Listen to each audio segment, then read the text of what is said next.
I was on time when I hit go live though, Nev, all right? Hi everybody, how you guys doing? I hope everyone can hear me okay. Yeah, I think everyone can. Changed the positioning of all my audio stuff. Hi everyone. Hi Cat Daddy, what's going on? Earlier stream, did I schedule this stream at the wrong time today? Let me double check here. No, 1 p.m. I got it right. Yeah, there's a there's a lot of boards happening today. I actually thought this board for, dude, I keep getting confused. This is called the Dymium65 because there's magnets inside of it. And then I always call it the Ordinary 65 because Ordinary Labs is the company, but my own fault. What's up though, Cat Daddy? Thank you again, Tayway. Really appreciate the 20 months, bro. No earlier than the other streams, so it's not middle of the night. Oh yeah, true. So many 65s? Yeah, I mean, can't really do much there. There is a lot of 65s happening. Actually, let me double check my little schedule planner. Did I have anything else to do today? Okay, the only other thing we might do today is we're probably going to take a little look at the Cupid 65 once more. Because apparently the JST connectors are supposed to be installed a different way. Although I still don't agree with the way they're installed, even the second way, but we'll still take a look at it again. The previous stream started at like 3 a.m. my time. I think it was 9 p.m. for you. Oh god damn. 3 a.m.'s too early for that. Kaze so good. Hell yeah, it is. Hey, gorgeous? Dude, I'm not feeling gorgeous. I stayed up a little late last night and the night before. I'm not gonna lie. Kind of took this weekend to play a little bit of Baldurs Gate. So I ended up playing and oh my god, I think I stumbled in and I'm like, dude, when I play video games, I'm like I don't, even if there's something that seems it should be impossible, I'm ignorant, bro. Like I'm just gonna stay on that thing. So we were playing Baldur's Gate, me and one of my friends last night, and or 2 nights ago rather. And there was we went into, I don't want to do spoilers, but there was a really tough, like not a boss, but it was just a really tough guard of something. I think we spent an hour and a half, 2 hours just trying to nail a strategy down on how to tackle this thing. But my god, it was fun. Like, I haven't had this much fun redoing the same element of a video game in what feels like forever. Like, it's definitely making me feel like a kid again playing these games, man. Oh, wrong button. So that's been really cool. Your hot 8, oh my god, 2000. I feel like it's been forever. What's going on, dude? Skull King, what's going on? How's everyone doing?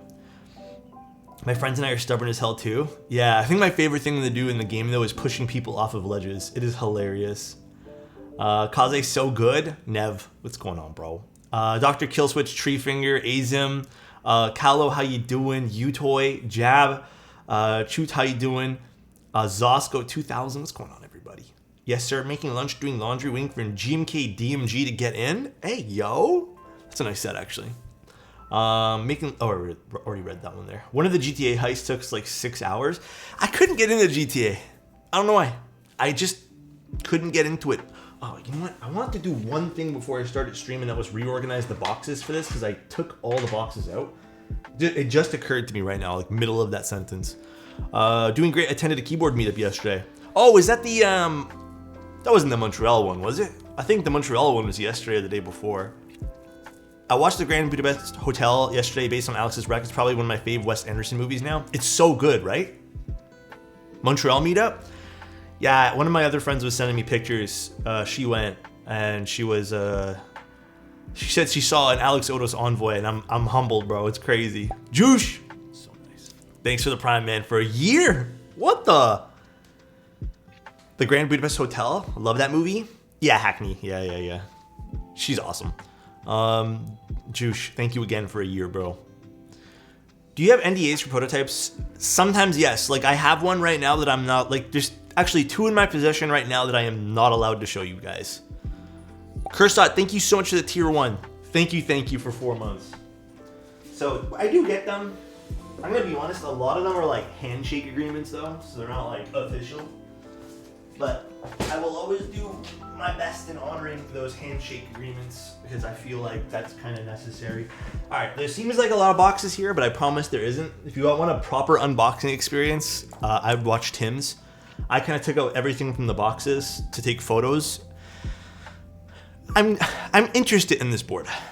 I am personally interested in this board. because it uses magnets to create an enclosure.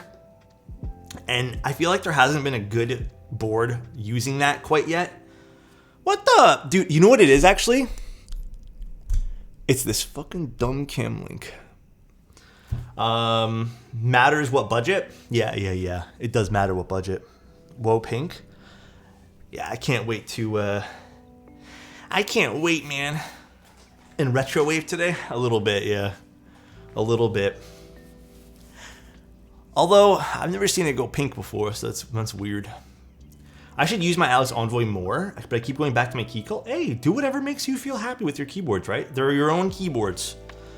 But, that's pretty much been my weekend. We got some food yesterday with like family and stuff, and then that was really about it. There wasn't really a whole lot of exciting things for me. We might go out today. I don't know. Maybe we'll see. The weather looks kind of nice. I wouldn't mind bringing out my camera or something. Do you guys have any fun plans for the rest of the Sunday after stream here? Assuming you guys stay for the stream. I'm not too sure if you guys will, but if you guys do. That sounds familiar. That board. I still can't pronounce it though. Want to go out with me? 2000? We're going to watch a movie or something? I have the Alex Envoy on display though. Looks so nice. Got new keycaps coming for it. Hey, which ones? Since my Monsgeek N1 came in, I haven't touched my Kit Atom or GK61. The GK61 is actually something that I've been actually recommending more, believe it or not. They had a sale on Amazon here in Canada for the GK61s not too long ago where it was like $20. And that's like hard to pass up on at that point there. You know? Oh, you did, Nev. You did. I'm lying. I remember. Also, man, I posted these little diamond switches on Instagram. People have been going nuts for them. I had a few people thinking, I guess I sell the switches, which I don't, by the way. But people are like, oh, I'm a Minecraft YouTuber, would love to have these in like a build. Because I joked around and said these remind me of like Minecraft diamonds, you know? Like, they kind of do though, like low key. But people have been going nuts for them. But they're cool. People have been asking me too, like just a quick little reminder. They don't sound dramatically different. Someone did point out a really good thing though, which is interesting. This mold shape wouldn't really matter if it's north, south, east or west facing, because it's just the shape of the mold's the same. So maybe that's one of the benefits. There's no clearance issues with any sort of keycaps. I didn't even think about that, but that's a good point that someone noticed. All right, let's take a look at the Dymium. So this is from Ordinary Labs. They sent this over. So it comes in this really nice little fancy box.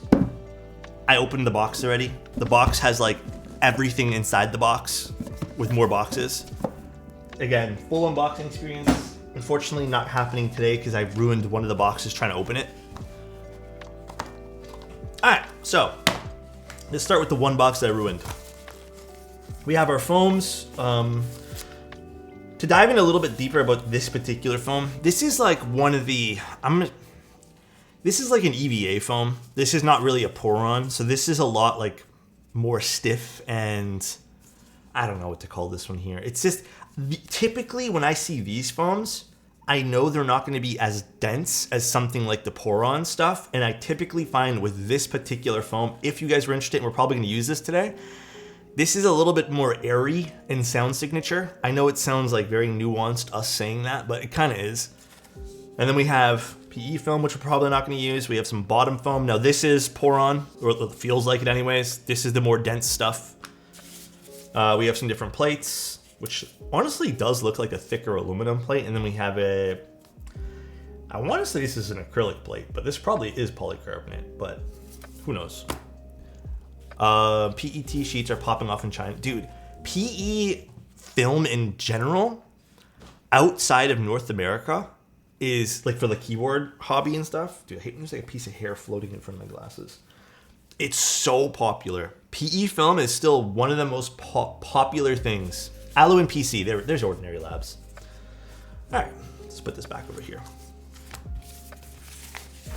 Just gonna put this to the side. Been hearing about ABS plates.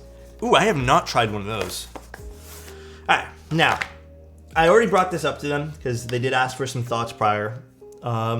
This does have some flex cuts. They're not across the whole entire board, so it looks like there's 4 and 4. I still don't know how I feel about this. I'd like to perhaps, I don't know if we're gonna do it today on today's stream, build with no foam to see how much this impacts the sound. It still probably will impact it. Not the end of the world. I know it's a choice. This is, again, for everyone who's watching, who's like, Alex, I'm so sick of you talking about this. It's my personal preference. I don't love flex cuts. It is 1.6 mil though, so kudos to them for doing 1.6 mil there. Then we have a daughter board. Another little note about this. Oh my God. Who raided? Mando, thank you so much. I appreciate the 48 raid. That's crazy. Damn, what's going on, everyone? My name's Alex. If you guys haven't watched me before, I build keyboards. I'm a little bit rough around the edges today because I didn't feel like shaving, but thanks for tuning in. Thanks for being forced to tune in. There you go. Hope everyone's having a good day. What'd you guys do on stream? Did you guys build a keyboard today? Alex loves flex cuts so much, he hates permatext. That's true. Okay, one other little note that I didn't really think of until now. Just a quick little thing about this. This is a non-standard PC or daughter board. Not the end of the world, but you guys already know that I personally believe that if you're gonna go with a daughter board, get one that's standard just in case something happens to this. Believe it or not, a lot of people are pretty rough putting in their USB-C cables and whatnot. I've seen so many people just like completely strip off the connector. Would be nice to see a standard here. Not the end of the world. Take this as probably minor criticism, but thanks guys, appreciate you. Built a jiggling spacebar? What the? Alex, do you think Super Lube is a valid? I have not used Super Lube much. I've heard good things about it though. You're stripping what now? Huh? What the? Alright, move this to the side. Move this box over to the recycling pile. Huh? This is cool. I'm not gonna lie. Out of all the stock cables I've ever got with a board, this is the nicest one I think I've ever got. This feels like one of those really high-end audio cables. Oh God, I hate taking these little, there we go. Like, this is pretty nice. Not gonna lie, again, one of the nicest, I don't love this particular connector. Like, this is all personal preference. It's all branded and stuff. I don't love how thick this is. I think I would have liked just like this guy over here, but still one of the nicest stock cables that have come with the keyboard. And I don't even know how to express this to you guys. Like this shield, like the casing for the cable itself feels great. Like it doesn't kink up or anything like that. Really like this. This feels very, very high quality. Very cool addition to the keyboard. Hey, Sunday. Hey, Toby. Dude, what's going on, dude? It is a nice little Sunday here today. Cables are so cheap to make, though. My thing to that, though, is, like, for example, I'm going to criticize the Neo cable here because I still have it on my desk. This is the Neo cable that came with it, right? Even if it was an extra $1 or $2 for ordinary labs to do it, I think I would prefer something that feels a lot nicer. Obviously, I'd still want it to work just the same. But like, I get this is a basic cable, but what's gonna feel more premium when you open the box? And if it's really that cheap and like, again, I don't know the cost for any of these. I think the cable is just a test. But the thing is, let's just imagine a world where this only costs like, if everything's very cheap cable-wise and this only costs $1 or $2 more, this is going to end up in the garbage where this I'm probably going to end up using. I'm not even going to lie. Like, I'm probably going to end up using this on one of my computers. But this is not something like, this is going to go straight into the garbage. I do not need these. Or I'm probably just going to give it to someone who needs it, right? Is a thick rubber better than braided? There's nothing better with cables. This is not performance. This is just like aesthetically, I think this is really pretty and it doesn't knot up like these ones here do. what's the name of the cable you just got? This one? Oh, this is from the Neo one. But this one here, I'm not sure what this is called. Cables are expensive. I used to switch Procon cables. I still use my Switch Procon cable. Show milky white heaps lighter than the actual colors. The Neo renders show the milky white heaps lighter? I don't know, man. Renders are renders. I would rather prefer people start using photos for things. It just makes more sense. What accessories come with this? So we got some like feet, I assume. A little badge that goes in the top. Some screws. I don't know what these are actually. What are these? Are these the gaskets? These little like... interesting. What about space cables? Do you recommend them?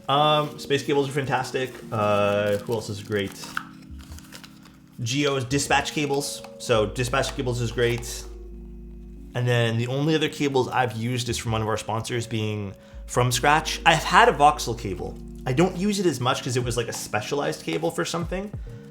Oh, I'll have to put this back in, but it's okay. Cables are... There's been some weird cable companies in the hobby, so just watch out with that. Show us your cable. The one that I use is from Space Cables right now. This is what I use. So, I don't know, I like it. I like the bright orange connector. All right, and here's the case for this. Has anyone tried chubby cables? I've not seen that.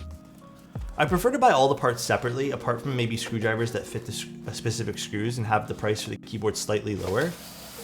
Yeah, I mean though, you have to understand though, Ford, and I think this is also something that's hard for me to digest sometimes. A lot of people prefer the small tools to be included with the keyboard because that might be their very first keyboard. And think about it like this, right? It's gonna save them money to buy the keyboard, which comes with a keycap puller, which comes with like a switch puller, which might come with a cable, than to then order a cable or a switch puller or something else from 3 other brands and then pay shipping and all that. So I try to also remember that too, like there's different people in different scenarios in this hobby sometimes, and you gotta think about it like that. But I know for us, it's like a lot of this stuff is just duplicates or accessories we don't need. All right, and here's the case. DMG acquired. Ooh. Here is the case. So this is held together with magnets, which is pretty crazy. So, kind of like the catchball system, makes installation pretty good. Now, I think just to make it very clear, I think Tim, and I think they even messaged me about it. Apparently, there were some inconsistency issues with the magnets on some of the units. They're holding off, I believe, on the group buy for, or I don't know if it was group buy or in stock. I can't remember now. They messaged me that they're holding off for now until they like 100% get all the magnets 1000% right. It was in stock, yeah. So they're not gonna go out right away. It was supposed to be released, I think, 2 days ago, but they're holding off for now just to make sure everything's good, which I appreciate, by the way, really do. So Tim's unit, I don't think was holding. Mine seems to be completely okay, though. I don't know. Mine seems to be like really strong. But yeah, pretty nice looking keyboard here. Has a knob for all the knob enjoyers. The only thing that I will personally say that I don't love about this board, and this is purely an aesthetic choice, so this is not a criticism to the build quality of this at all. I actually love the shape of this a lot. I don't love brushed anything. I think brushed stuff is not my cup of tea. So I think in the future they're going to be offering different weights. I don't know. Do you guys... this is more of a question of preference. This is not going to affect the build in any sort of way. Do you guys like brushed aluminum or brushed brass? Or brushed is supposed to be a little bit more fingerprint resilient. It's not supposed to show as much. Some people love it. Some people don't. It's totally up to the user. Hey, look, a lot of people love brushed. I love that you guys have different opinions too. But the board is quite nice looking. I think the exaggerated kind of gray, like taper over here that's kind of curved really hits the light nice. I know this is on the bottom of the keyboard. Then on their side profile, it does have some really, really nice like design features there with a little notch on the side here too. So it is a very pretty looking board. It is the back of the board. And it has your basic kind of box on wedge, just with a little bit more elegance, I suppose, if you want to call it. Just some extra detailing on the side. Let me get a better. A little bit more aggressive looking, kind of looks like it's sharpened here at the very edge too. Brushed Alex looks good. What the? Hey, Box Milk, thank you so much for 28 months of being here, bro. Looks kind of wonky. I actually don't mind it on the side.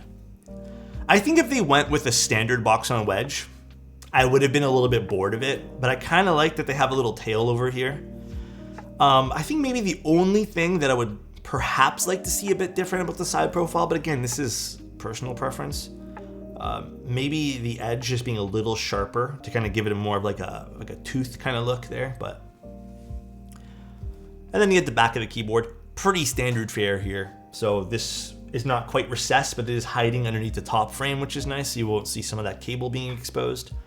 Then you got the Ordinary Labs logo here on the bottom. But I do really, really like, let's actually turn it this way here. The way the light kind of catches all this. So I'm a big fan of stuff like that. It's little details for me that really make me fall in love with a board like that. The engraving is nice. Their logo is not too in your face. Like it's inconspicuous. Ooh, let me take a sip of my coffee. Alpha sent me some really nice coffee and oh, that is nice. That is very clean. I don't remember the brand, but Alpha sent me a bag. Ooh, that has a nice after, like, very chocolatey finish to it. Where did I put the feet now? Your face is nice too? What the? Alex, you send a photo of your setup in Discord? I need to copy something? Hey, what you need to copy? Let me know right now. I don't mind you guys copying my setup at all, by the way. If anyone's worried about that, I don't care. All right, let's put some feet on this guy. There are some stuff I'd want to change. Overall, mine is so basic. I'm gonna tell you this though.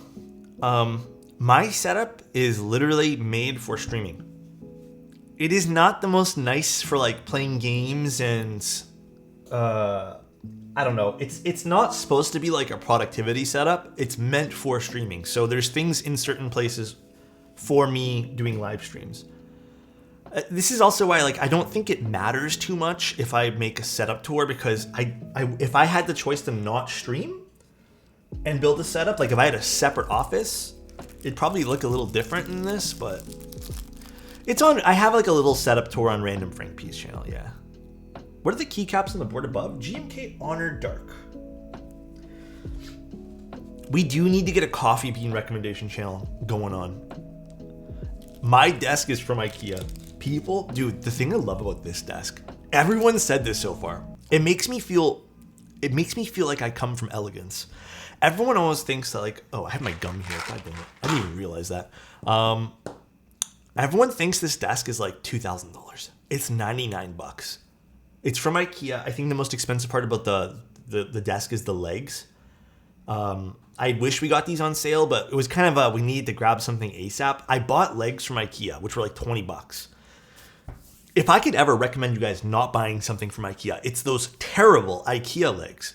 They're bad. Like there's no two ways around it. They're just bad legs. We had 6 or 7 on this desk underneath, and they just it's impossible to balance each and every individual leg to make it not shake. So I ended up getting these giant, almost like industrial looking U-shaped legs from Home Depot.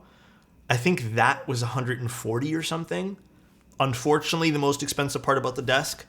But all in all, man, I got a pretty nice looking desk that looks like something that's way more expensive than it should be for under $300. Canadian too. For the Americans in chat, I probably spent like a whole $40. Like, no, I'm joking. It's like $90, maybe $100 American. Actually, no, a little bit more, because that would be $140 American, $150 American, or some shit like that. I don't know. My math for switching USD to CAD is wrong right now, but yeah, it's pretty good. Like, I think you probably end up spending 200 USD or 300 CAD, perhaps. Maple dollars. Canada has their own currency. I know, it's crazy, huh, Chaser? right, let's put a little badge here. Now, I think what I've also would have preferred for the badge is a screw-on badge. I think I would have preferred that. The adhesive badge, I don't know how I feel about. Or even, you know what would have been really cool if they'd done a magnet badge as well to go with the whole Dymium theme. Just for the future. But overall, the badge still looks kind of nice. It's a cool little touch on the front. Again, I don't think this logo is too intrusive. It does give it some character on the front. So, pretty nice. A magnet would have been really cool. It would have went with the whole theme of the board, though.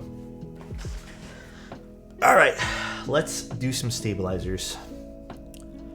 We'll do some stabs, and then we'll install everything. Oh, I'm using, man.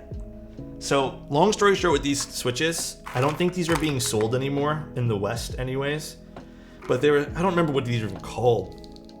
They're a switch from TTC, and they're awesome. I think novelties were supposed to carry these, but then apparently they sold out everywhere. Unfortunately, I don't know the name of these. I don't think Mike ever gave me a name of them, but fuck, I really wish these were sold. Good morning, Alex. Sent you a Discord message. Take your time to check it after stream. Side questions. What are my thoughts on sit-stand desks? I would love one, man. My thing is, like, okay, I'm not gonna say that I would love one. I think sit-stand desks. So I had one when I was working at an old office building, like in one of my old jobs. We had a sit-stand desk, and then they eventually even upgraded me to a walking treadmill desk, that was my favorite desk of all time, by the way. I love them. I honestly think that sit-stand desks are fantastic. They're great to get you off your, like, listen, I don't mean to make it a meme, but it's good for getting you off your ass. Sitting down is actually, like, for long extended periods of time is actually not good for you. That's why, like, if you have an Apple Watch, it'll, like, yell at you to, like, stand up every, like, 30 minutes or something. But when I was using it, man, I felt great. My thing now is I have this desk. I didn't really have the budget to buy, like, a proper sit-stand desk when we moved in here. If I was, again, if I ever have the opportunity to purchase a house and I had to redo everything, I would get a sit-stand desk. I think they're fantastic, truly. A little bit more to kind of, if you're doing some streaming, maybe it's a bit harder to kind of get some stuff like lined up properly for that, but in the future, that's something I definitely want. I love my sit-stand desk, even for sitting. I sit at different heights. Yeah, like even that's really nice for them too. I'm considering a sit-stand desk from FlexiSpot, but it costs around $900. A good one costs some money, man. But iFlow, if you end up getting one, let us know how you feel about that though, man.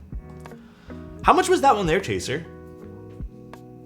I don't think these are Halinears. I have Halinears. I think this might maybe it's a recolor of them or something. You're better off getting the sit-stand, the standalone sit-stand frame and sourcing your own tabletop. I'm gonna keep this tabletop, but I am gonna just get legs from another brand. I'm thinking though, like if I was to get a new desk and stuff, maybe I'd change up the finish of the desk somehow, but I don't know.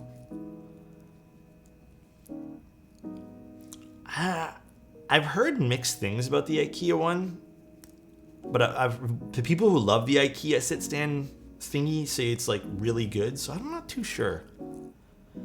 Love my stand desk. I've used one for years now. Wouldn't go back. That's my next. That's like I said. If I ever have the opportunity, man, I'm definitely gonna pick one up. Bob, thank you so much for the tier 1 for 8 months, dude. Love you, bro. I hope you're having a good day today. The Kaze though, Kaze's so lit. Always been curious about your desk. Actually, it looks like concrete. It is called the Ekbakken from IKEA. The desktop itself, like just this finish, is $99. It's not real concrete. I looked in, and I've told this story a whole bunch of times. I've looked into real concrete desks. I love the texture of concrete desks. I just think they look so high end, more so than marble and stuff. I just love concrete. Real concrete ones from like not even big design companies, they get kind of pricey, and people have told me to make my own, but I obviously can't because I don't live in a house. I have nowhere to pour that concrete and stuff and, fiddle with that. But happy Sunday. Oh man, you spelt it like an actual Sunday, and now I really want one. Just rip up the sidewalk, easy peasy. Heel, you want to come help me with that? I don't think I'm strong enough. Alex, I wanted to ask you about the Diamond Avalon switches or the Avalon Diamond switches that you put into your Kaze. Do you think the upper housing would fix? We were actually just talking about this.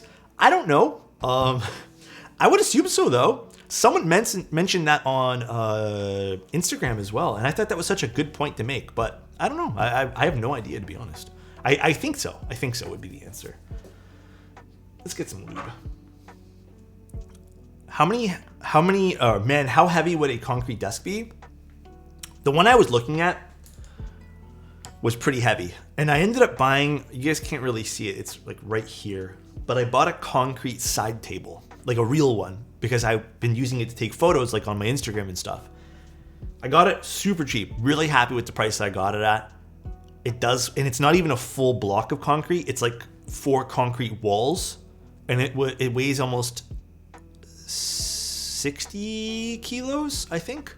Something like that. It's pretty heavy. So I don't know what that is in pounds. How much is 60 kilos in pounds? Is that like 120 pounds? What's the rate again? Is it 2.1 or something for the conversion of that? I don't remember. Any good sad post office stories? Not really. Honestly, the post office has been so nice here, man. Listen, I'm sad that we don't have crazy post office stories. But honestly, I feel so much safer going to this one here. My old neighborhood would just have like the craziest people come in with the most aggressive things they need to get done, and they would just yell at everyone. Hey Alex, what stabs would you put with the Mode 65? You don't need to put in TX, nor do you like have to use clip-ins in any sort. I would personally put Durox. I just think they work well 100% of the time. Well, TX seems to be finicky at times. I'm going to do super light coats on this, by the way. You hauled the concrete side table alone? Yep. Okay, so the story behind that, girlfriend was at work. Or was she at work? I don't remember. She was doing something. I got a call from downstairs being like, yo, you have a big package that weighs a lot. So they couldn't find like the dolly, the cart or whatever. So I had to wait for it. And then I got tired of waiting for it because they just didn't know who signed it out, because the guy who took it just like didn't sign it out. So I ended up getting a hand bringing it to the elevator. And then the guy's like, listen, I can only bring it to the elevator. I can't leave the front desk. So I ended up having to, I used to work in a warehouse. I'm not super strong, by the way, but I ended up having to like lift it in a certain position to where I can kind of like just barely get it off the ground without breaking my back. And it reminded me of when I was working at the warehouse, because I used to move fitness equipment and stuff like that for a short period of time. So we had like specific ways to like lift and move things that we couldn't use a dolly or like, carts for. But yeah, I ended up pushing it into the house, and then I unboxed it right at the front door because I wasn't getting it any further. And then luckily this thing here comes with like this really slippery foam on the bottom. So whew, bro uses his big engines and kept it in his base. If you know, you know. What the? You have a big package that weight. Okay, you know what, Banana? I did not say that, dude. Low-key strong, nice. I don't think I'm that strong. I just think that like I got lucky with me knowing how to lift that. Wait, where do you live to know kilograms? I thought you were American. I'm from Canada. Although I'm not gonna lie, most of the time when I'm shipping out projects to people, I end up using pounds. Just because everyone knows pounds. Even the people at the postal offices deal with pounds more than they deal with kilos. And I prefer using kilograms and grams. So I don't know. I just end up using pounds most of the time. It's kind of annoying, actually. Like I'm taught all through school to use kilos. And then you go into the real world and then nobody uses kilograms. Everyone just uses pounds. Yeah, it is kind of fucking annoying. Dude, thank you so much. I appreciate you, Dean. Hopefully you're having a good day. Hopefully the best of days. fellow metrics user, I don't understand pounds.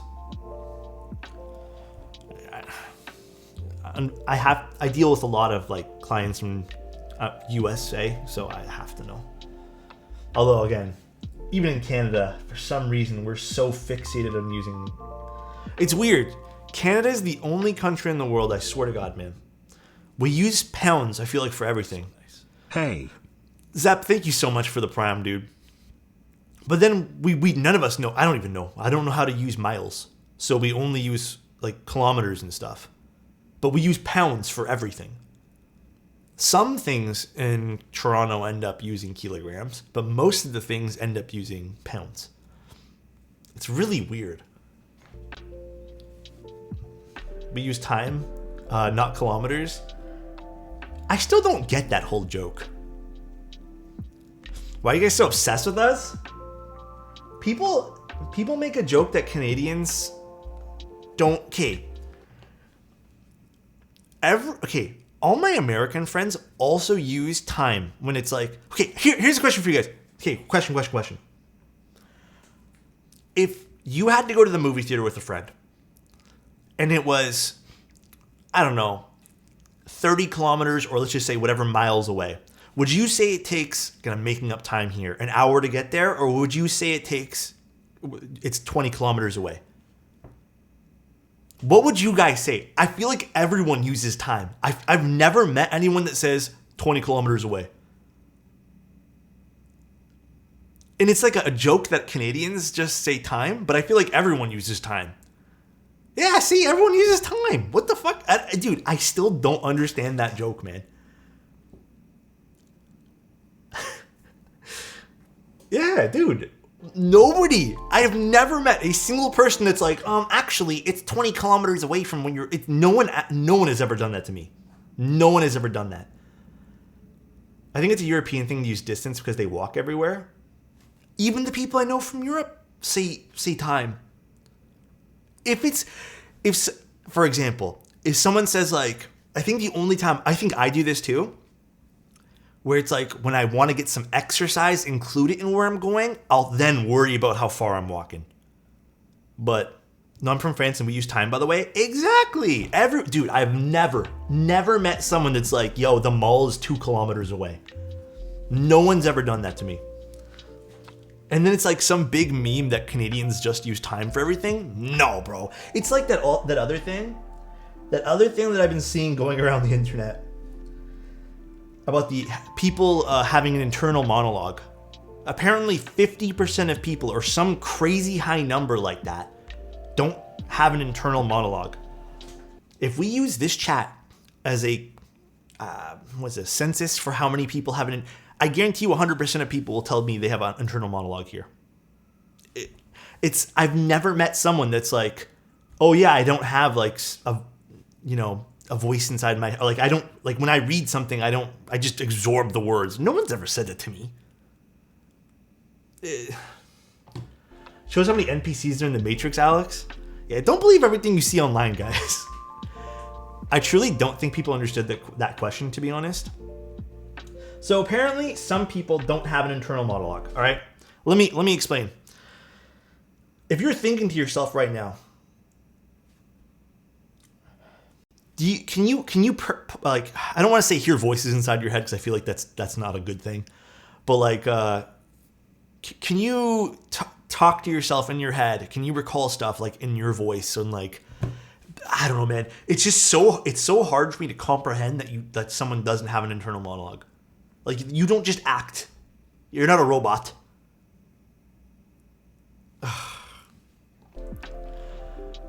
Inner monologue on the left half of the normal distribution of intelligence. Dude, the 50% that don't have an inner monologue are the left half of the normal distribution of intelligence. I don't even know what that means. I'm on one of the halves with the lesser intelligence. I talk to myself literally all day, everyday ADHD things. Doc here, it's only a recent study. It's from like 2015. Some people think in pictures. So nice. Mr. Alex, we are approaching 2 years rapidly lol. Thanks for all the memories and the positive influence on the community. Merc, thank you so much for being here for goddamn 2 years, bro. That's crazy. Hey, man, I'm just happy we're all having fun. Hold on. What do you mean thinking pictures?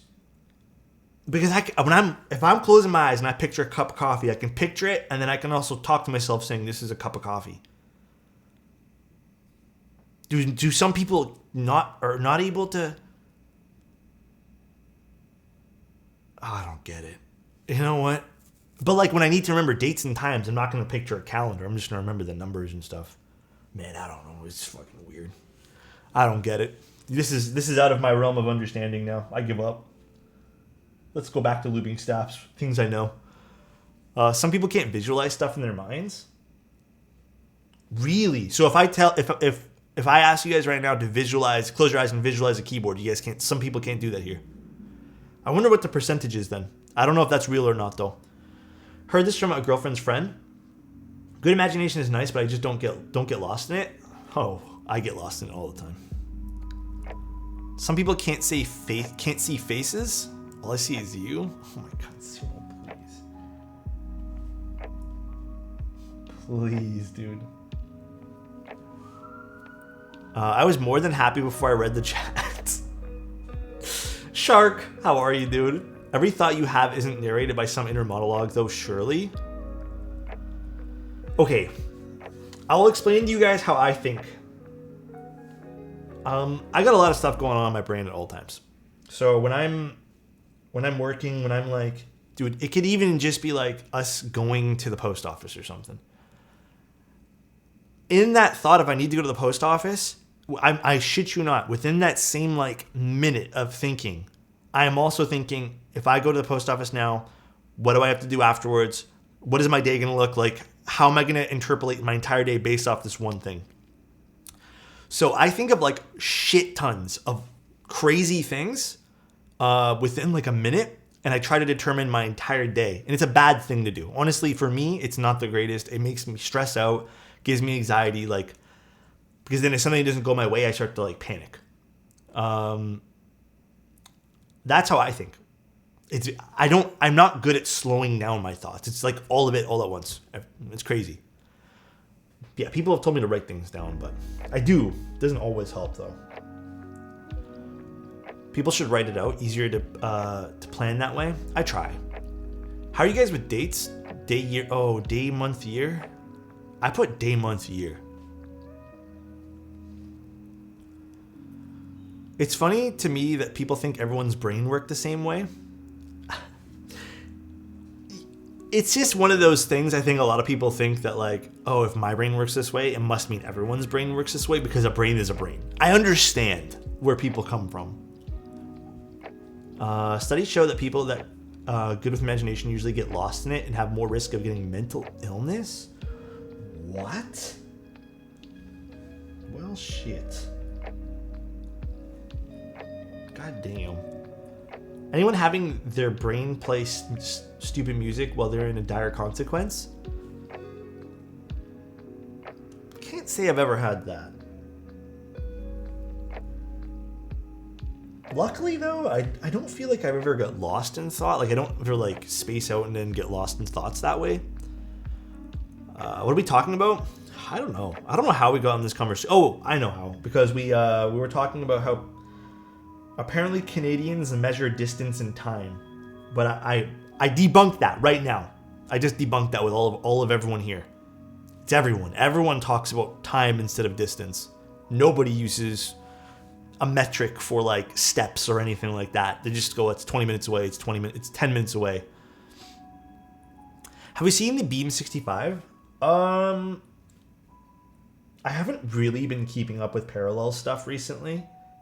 I think I was supposed to do something for them, but then it ended up falling through. Do we just win science then? Wait, did we just win science by debunking that? I think so. This is a very smart stream now. We're all very smart here. We're all PhD physicists and stuff. I have a theory on why we use time over distance.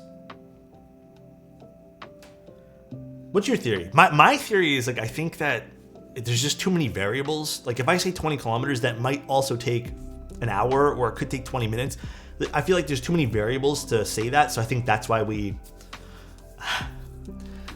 Dude, Popo just put literally an equation. I don't even know how that works. Don't worry, if your reality is better than the world in your mind, the risk is very low. So if your reality is better than the world in your mind, interesting. I mean, Quest, I haven't had any problems with Parallel, so. And Google Maps, it also says time too. Yeah. Come to think about it, Google does use time. It doesn't say. It gives you a rough estimate of how long it'll tell you to go somewhere. Dude, is there? Oh my God. Glasses users will know what I'm talking about here. When a little piece of hair gets stuck there. Actually, no, we have to use a little bit more 205. I mean, I say distance when it's a short amount. Sometimes though, like that's like 2 miles away. I still use time. I don't think I've ever used distance personally.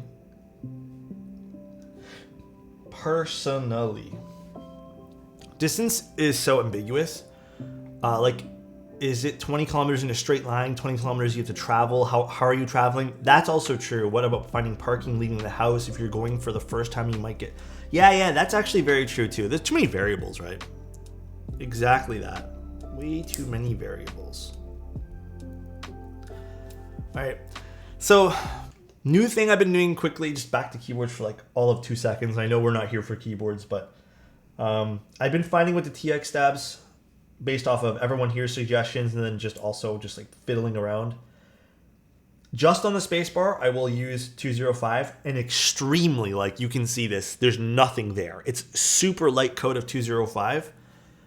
And then I'll go fill it in with GS3 or 205 afterwards. I find using dielectric or XHGBDZ not good for these type of stabs. It is what it is. It's a little annoying having to like worry about that, but just as a thing with the TX stabs. Alex, I sent you a photo of my setup on setup photos. Let's see. Actually, I haven't really been keeping up with that particular channel. I peek in it once in a blue moon, but... Oh, I mean, dude, I feel like you can do so much with that. Because you got like nice window light coming. Okay, can I give you guys all a tip? Don't make it weird. Please don't make that weird. I know the trend is to have your computers on your desk. Take it off your desk. I'm not kidding you. Get a little riser for the floor. Put it on the floor. It is crazy the amount of difference you will have on just how full your workspace is by not putting it on the fucking desk. It's too late, agreed. I don't know. I fell for this trend too, man. I'm like, oh, I want to see the computer. Bro, how often you looking at that motherfucking computer? How often you turning to the right side going, boy, I love my computer? You're not looking at it. Be honest with yourself. You look at it maybe when you install it. Put it on the floor. But my RGB... Very sorry, Alex. No, you don't have to apologize. I'm just teasing. Put it on the floor. I think that's like my biggest piece of advice when it comes to like setting up your desk. Get it off your desk. I did the same thing, man. I put it on the desk, right side. I wanted to show everyone, but then you kind of feel boxed in. And it's not a good feeling to feel like super boxed in. Like you tend to get a little anxious. Not everyone's the same, obviously, but you tend to feel a bit anxious doing that. Also putting monitor arms. Yeah, monitor arms are great for saving some space. What else is great? The first thing to do when you're making a desk setup, and this is a lot of people don't tell you this, like on these desk setup channels. Try to maximize as much. No computer risers. Don't put those like monitor stands. Just everything off your desk first. Try to get your monitor mounted somewhere. Get your computer off your desk. Start with literally a blank canvas of a desk. Then you put your desk pad if you want. Then you put your mouse. Then you put your keyboard. So now you have all the essentials of everything that you need. Then you can start decorating it with a lamp. Then you can start putting like a coaster for your coffee. Then you can put like your little accessories. That is the best way that I could explain to you how to make like a good setup. It's nice to have like little desk trinkets, but too many of them and just like, dude, what another trend I've never liked, but I see so many people love, And firsthand, I know what this feels like because my girlfriend has the monitor riser thing from like Grove Made. I don't like it one bit. Even if it was a bit of a deeper desk, I think it just doesn't look good on the desk. And then on top of that too, I feel like it just it takes up way too much space. And then what? You put more crap in the stuff, like stuff that you don't need, stuff that literally is just gonna sit there on a shelf and collect dust. Clear it up. Just clear it off entirely. What if I can't put my PC on the floor? I mean, another thing you could do, I did this for a very brief point in time before I moved. Buy yourself sort of like an extra bit of a cabinet or something, like an open cabinet. Like I think IKEA sells those like drawers or whatever. Put the computer on top of that. That way there you can have some shelving that sits underneath the computer and doesn't feel as like cluttered with things on a flat desk. So you raise the computer up, and that way there you get some extra shelving there. Are you into vertical monitors? Yes and no. I don't think I would ever. I want to do a dual monitor setup again because I only use one monitor. But I think I would put stacked monitors and not a vertical. In the future. Not right now, though. I use a vertical. A lot of people love vertical monitors, and there's nothing wrong with them. That is totally a personal preference choice. I had a desk that was literally a dinner table and became a shelf for me because it wasn't using the space. Such a bad desk. Yeah, dude. The number one thing about getting a good setup is declutter. Get rid of stuff you do not need. I can't stress that enough, dude.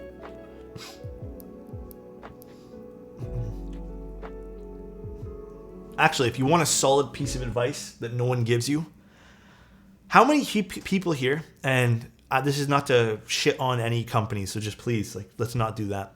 How many people here have Apple products? I know, I think iPhones are probably what everyone has, maybe a MacBook, maybe like some other, everyone does, right? Yeah, some people do. Or just any sort of smartphone that's been really expensive. How many people still, for some fucking reason, keep their Apple boxes? How many people here keep all the Apple boxes, even though it could even be for a product you don't even have anymore? How many people, dude? I do. I don't. That's good. I like that, Popo. Not me. Stop attacking me, please. Start throwing them out. You don't need them. Just throw them away. Just toss them in the garbage. They're just boxes. I feel attacked. They're boxes. You keep your graphics card? Why? I'm asking you guys a hard question. Why? And I know some people's going to be like, RMA, you don't need to send them back in the original box. Resell? How much do you think it's actually, like, do you think when you put it on Craigslist or like any sort of local ad, they're going to care if it has the original box or not? I guarantee you that's not going to affect the value of the product unless it's some crazy collector's edition thing. Guaranteed. And if someone's like, oh, I want the original box, they're going to keep it on a shelf too and not use it. I keep graphics card boxes so when I transport my PC, I can keep it safe. All right, I'll give you that. If you want to sell the products, I would wager in today's market, nobody cares about keeping the boxes. Nobody. Maybe 15 years ago when Apple stuff was a little bit more coveted, but dude, Apple's struggling to even, like, people can't even afford to buy the phones these days. It's no big issue to keep. That's how, so Kevin, that's how, and this is a very sensitive topic to maybe some people, that's how stuff snowballs, right? So when you start off by saying, oh, this is really small, and then you say that about the next 5 things that you buy, even if this is over the course of 5 years, eventually you end up with a bunch of junk, right? It's just not a healthy way to, like, just throw stuff away. If you don't need it, recycle, throw things away, keep even if you have a big house, man, keep it clutter free. Try to do that. I'm not great at it because I work and, like, I have tons of boxes everywhere and I need to keep some of the original boxes, but, like, living like this because I have to do stuff with boxes and I have to have, like, you know, it makes me really go like, shit, I don't need these things, dude. I really don't. Like, just toss this stuff away. Stop giving money advice. You are a keyboard builder. Hey, that's true. I am just a keyboard builder. I shouldn't give you guys advice on things. Since we got a new house, we keep it clutter free. I love that, Chaser. Bro, I've sold so many Apple products recently. People ask if I have the box. Quest, I don't think you'd be losing any money though. Like, truly, I don't really think you'd be losing any money if you just said, no, I didn't keep the original box. And you have to ask yourself this: why does that person need a box anyways? What the fuck are they gonna do with it? They open it up one time, it's a used phone, and then they put it on the shelf too. It's like this idea that we think the original iPhone boxes matter. It's crazy, dude. I also thought like that. I got rid of it all. Even this is prior to even moving into here. Like I threw out tons of Apple boxes even before streaming, and then I did sell some like old iPhones that I had. No, like I said no to a lot of people. Nobody cared. I'm throwing out my parents' old shit they left behind. So much shit. Yeah, sometimes you just gotta declutter. How many GMK packages do you guys own? I own a fair share amount of keycaps, and I would say I have 7 GMK boxes, simply because I ran out of plastic storage tubs. That's it. I get rid of everything. I do not need the original boxes for things. It's all a waste of space. All right. Anyways, you don't have to take my advice. Just giving you guys some thoughts and opinions on things. Hopefully, no one takes me too serious. I've always thought if I buy something and keep the box, it means the person takes care of the product. I don't know if I agree with that. I guess I can see what you mean, but I don't think the same. I think a little different than that. I don't think that has any correlation of like if the person keeps their products nice. These are clip-ins, yes sir. I love my clip-in stabs. They're so easy to work with. Oh shit, was I supposed to use 6.25?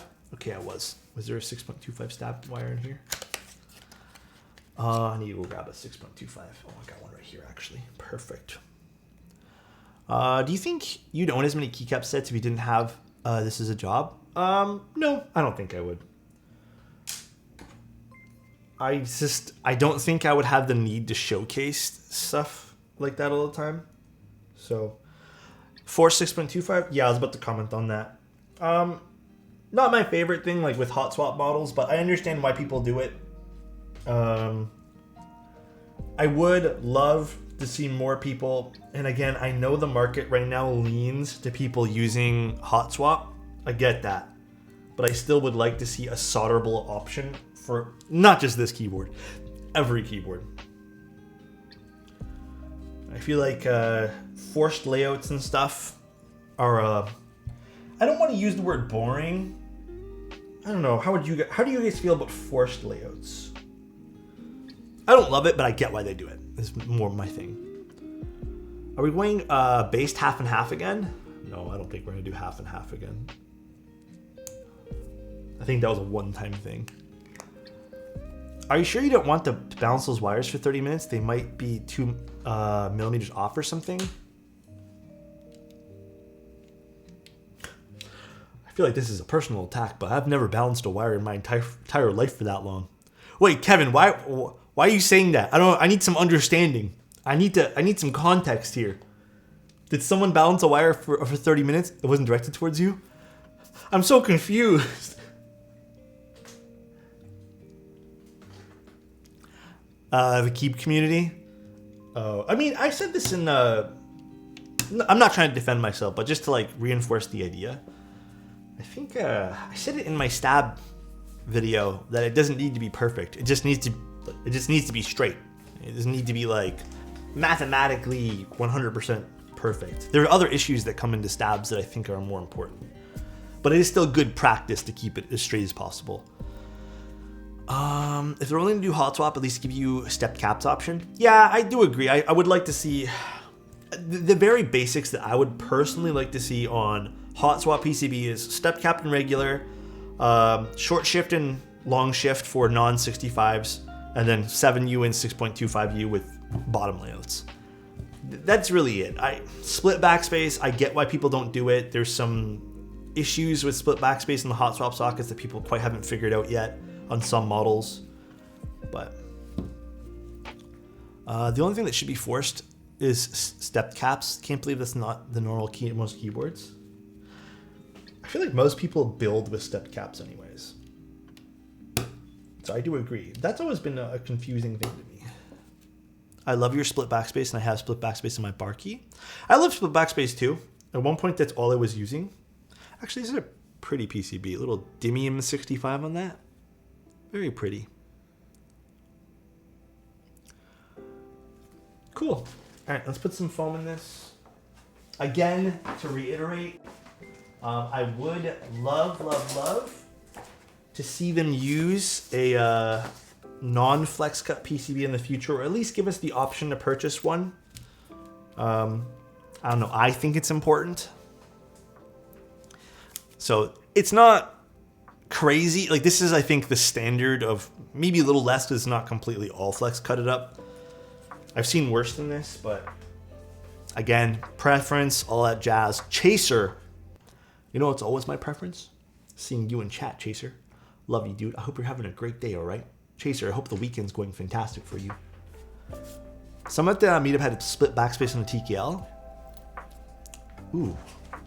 I don't know how I feel about that. Split backspace on a TKL. Damn. Okay, one thing that I really do like about this, though, I don't know why I'm a fan of this. I love the finish of this plate. I think this is brushed as well, but it's so slight that you can barely see it. I just love the finish of this. There's something about like, no, I feel like a lot of plates have been like shiny and just like gunmetal gray plate is so pretty to me. It just looks so simple, so clean. Love it. I have an ARC 60 and Envoy. It's in the same price range of boards. Do you have any recommendations? Let me think about that quest. I'm not too sure right now. Flat metal always looks so clean. Yep, agree. Okay. Put some stuff on this and we'll test out the stabs. We color matched all our alu plates. Yeah, these are nice. I really like the color of this plate, or just the finish of it, whatever you want to call it. It looks great.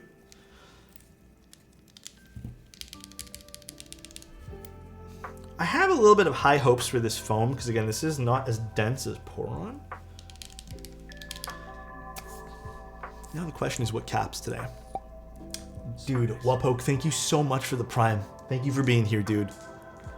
So I don't think these are hay switches, but they have the same idea of a hay switch with the little diffuser on the top over here. I don't remember what these are called. They could just be a recolor of hay switches, which I have the all black hay switches. These were sent to me by Novel Keys. I think we were supposed to carry these. Are these TTC Hex? I have no idea, but we ended up not carrying them. Let's grab some keycaps. What shall we use? Hey, let's use Dracula today. Haven't busted out Dracula and feels like forever. Reverse TTC hay? Oh yeah, true. They are kind of like reverse. Maybe they are TTC hay. I don't remember what they're called. What are my thoughts on the Diamond Avalon switches? They look so cool. Sound-wise, they're a slight bit deeper. And it could just be the top housing. I don't know. They're nice though. I genuinely think they're nice switches. But they're not game-changing, like, they're not different enough to warrant, I would say, like, they're a must-buy. But the mold is cool. The mold seemingly also fixes any sort of issue with switches you traditionally have, where you might have clearance issues with north and south-facing switches, because the mold is just the same on every single side.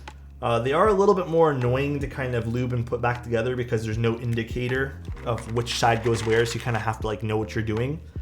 It's a small learning curve, but they're nice. They're definitely nice. Let's test our stabs actually before I forget. Have you tried Gateron Unknowns? I did try Unknowns. I don't remember how I felt about them because it wasn't my build. And then bubblegums I have not tried.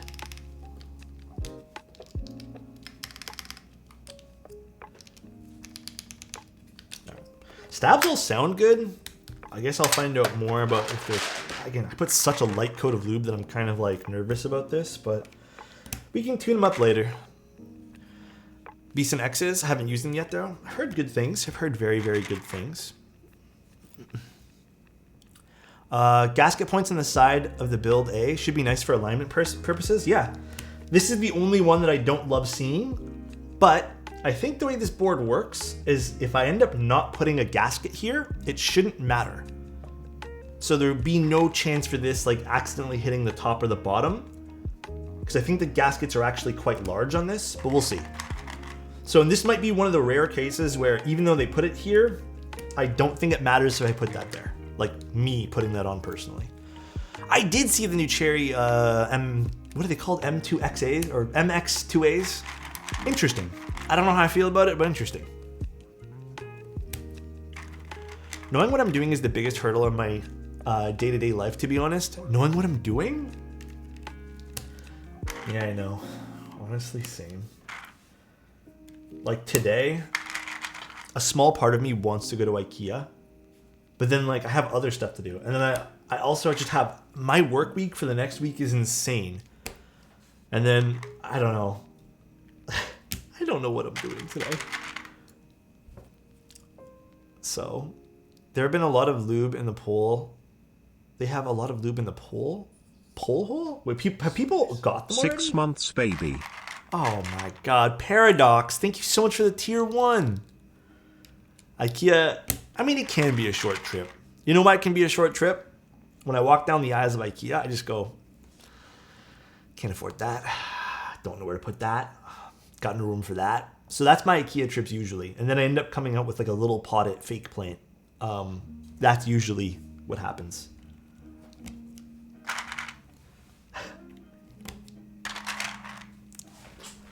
But it's just fun to look at it and then imagine that if I had a bigger space, what I could do.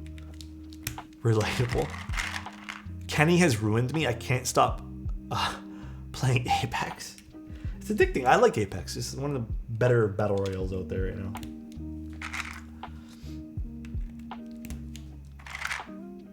That's literally what happened to me a few days ago. Oh, exact same sentiment. Just like, yeah, don't know where I'm putting all this stuff. Do you swap the wires of cherry stabs when you use them? Nope. I have no issues with cherry wires. The only wires that I seemingly have issues are TX wires, which actually I did end up putting a cherry wire in there. What rank are we? This season has not been friendly to me, man. I think I'm bronze. Bronze 3, bronze 2. I was plat last season, plat like 2 seasons ago, diamond a few seasons ago. This season has not been kind, man. I play a game, die on impact, lose 50 points. Then I come in like 3rd or 4th on a game where I maybe only get 2 kills, gain 45 points. So it is, I've been feeling punished this season for dying on, like dying and landing and stuff like that. Or landing and dying, rather. I played Fortnite the other night with my brother. They're really big into Fortnite still. They like that battle royale. I mean, I think I'm pretty good at Fortnite. Definitely a different game though, and sometimes it's frustrating. So we joined a match. I swear to God, someone was cheating in Fortnite the other night though. They were just landing too many shots. My brother and his group of friends told me it might be the controller with the aim assist, but it was just like they landed every single shot for being on a PlayStation 5 or for just having a controller plugged in. It says when they're controller players. It's pretty crazy. I've really gotten into Risk of Rain 2. Oh man, Risk of Rain I was addicted to for a while. You're playing PUBG again? Man, I love PUBG. I am an Xbox controller guy. I don't love the new PS5 controllers. And honestly, I don't own a console, but the fact that the Xbox controllers, obviously because it's made by Microsoft, just work really well, I'll just continue to use my Xbox ones. Offset joysticks is the new wave? What does that mean? Been grinding Street Fighter 6? Okay. Street Fighter is not really my cup of tea. I'm not very good at fighting games, but... Oh, is it an Xbox layout or versus PS? I mean, I still prefer Xbox stuff. Oh, really? That's what the Xbox has? Offset stuff? Oh, yeah, true. It is kind of offset. One's up here, one's down there. So, Genshin is still my main game. I don't know how you do that, Soren. Whenever I play, and even like those mobile games that are all gacha games, I play for like a day or two, and then I just feel so like locked out. Like I'm like, yo, if I don't spend money, I can't progress as fast as everyone else is that's spending money. Because of lore? I guess, yeah, the storyline.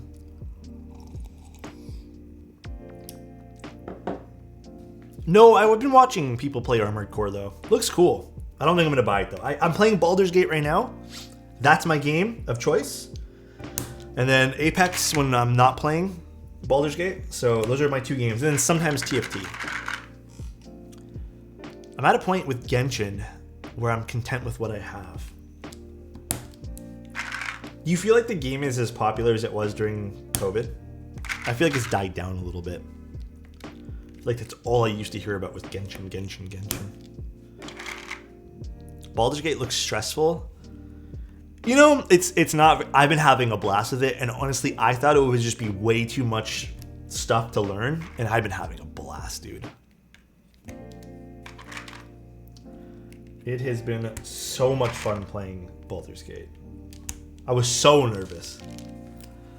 Alrighty, got some switches installed here. Little TTC switches. You know what game didn't last long? Because I just saw Zach.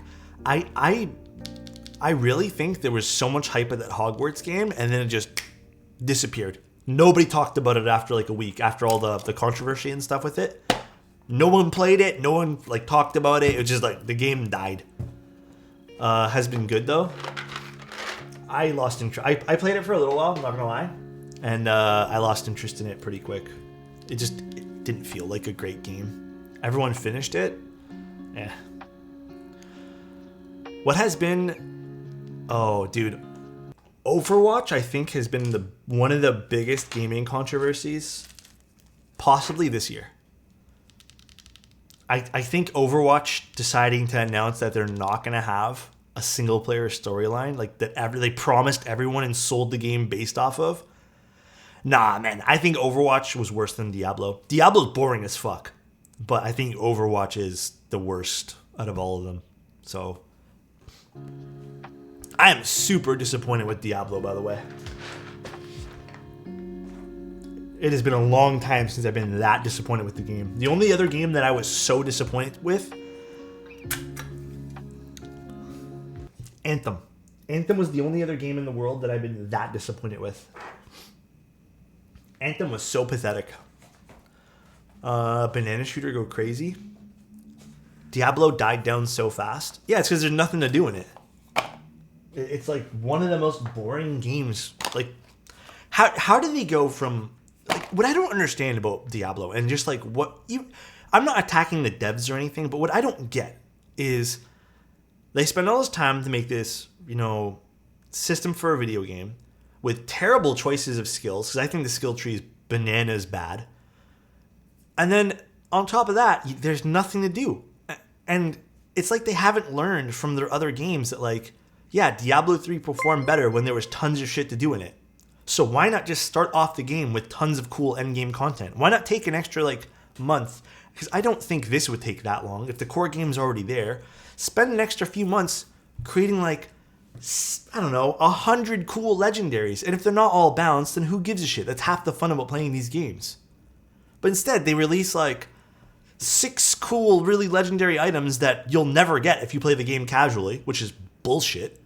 And then that's it. That's the game. Enjoy playing the same dungeons you've been running all game at the very end, just harder. That was the entire game. And it was just so pathetic. And that's why I just lost interest. I got to level 79 and I'm like, what is there to do? I've done everything. Move on. Next game. Playing Apex again. Cyberpunk kind of was amazing storyline-wise. And then I feel like my issue with Cyberpunk is it follows the same annoying rule of thumb gameplay as like, again, not an attack at any Ubisoft employee. It follows the Ubisoft rules. This is my take on what Ubisoft makes games. You climb up tower. Tower discovers area. You now get 6 quests. Enjoy the game. Do that 17 times for end boss. That's how I sort of felt with Cyberpunk, although it wasn't directly that. It was like, new area, 5 quests, and then some side missions. And I'm just like, fuck, man, like, I don't understand why they couldn't just take the Witcher formula, which was like this cool, like, you discover new places, tons of side quests, decisions matter, where just, I don't know. The gameplay of Cyberpunk made me think of Assassin's Creed, and it made me think of Far Cry games, and I'm just like, it's cool concept, but feels like Far Cry. So if I wanted to play Far Cry, I'd go play the same old boring last few generations of Far Cry games. So you've also been getting tired of games being linear? No, it's totally fine for a game to be linear. Just don't disguise a linear game with discovering areas and getting 5 meaningless quests to face a boss. That's my issue with Assassin's Creed. That's my issue with Far Cry. It's like the game disguises this open world as an open world when it's not. It's just a fucking linear game that like they could just make really cool if they just decided to make a linear game. But you get sent on like, I dropped something, meaningless side quests. Absolutely meaningless. It's Ubisoft. Is it not Ubisoft? Ubisoft? I don't know how to pronounce it. Whatever. That's my take on the games. I don't know, man. Maybe I'm wrong. Maybe you guys feel a different way. I'm totally okay with that. Are these the gaskets? Okay, let's get back to the keyboard for like one hot second. How does this work? Oh, does it go like this? Oh, this is interesting. Oh. Interesting. So the gaskets sit like this. Quest design really needs to step up. If every dev making an open world hired game writers from visual novels, we'd have better quests. But you know what? Okay, from a standpoint of, again, not the developers, the people making decisions, they see games like Witcher is like legendary. The Baldurs Gate is going to be one of those games that's going to be legendary in terms of like how they did quests and stuff. Every Far Cry game, every Assassin's Creed game that's come out has been very like, it's been okay received.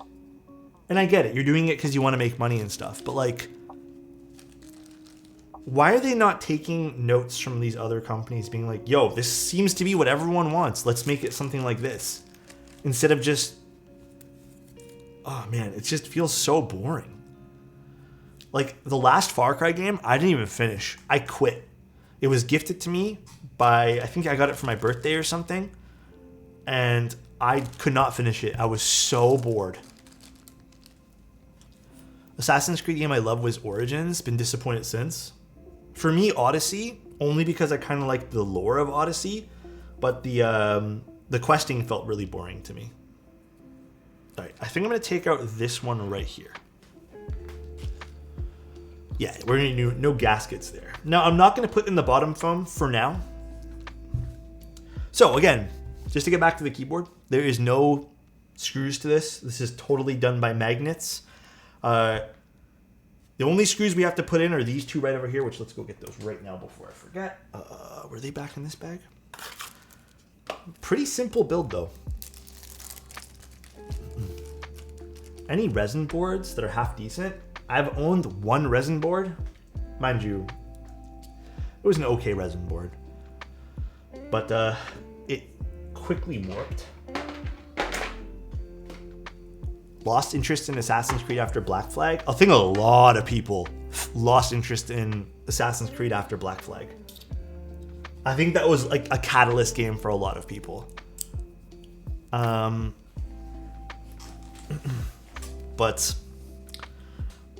I lost interest after Odyssey, and then when I played, I think I played, what was that Assassin's Creed? What was the Viking one called? Do you guys remember what that one there was called? Was that Valhalla? I played an hour of that and then promptly got a refund because I was like, oh, no way in hell I'm playing the same game as every other Assassin's Creed, just in a different setting. It did not feel good. Well, it felt like every other game, and then the storyline being somewhat different, but I did not enjoy that game.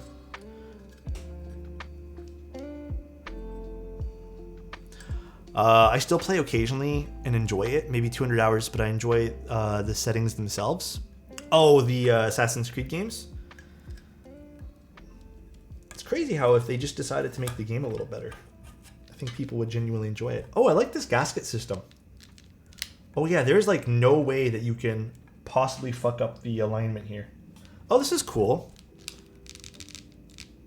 So these gaskets don't have like a smaller surface area to touch the top and bottom frame. This is cool.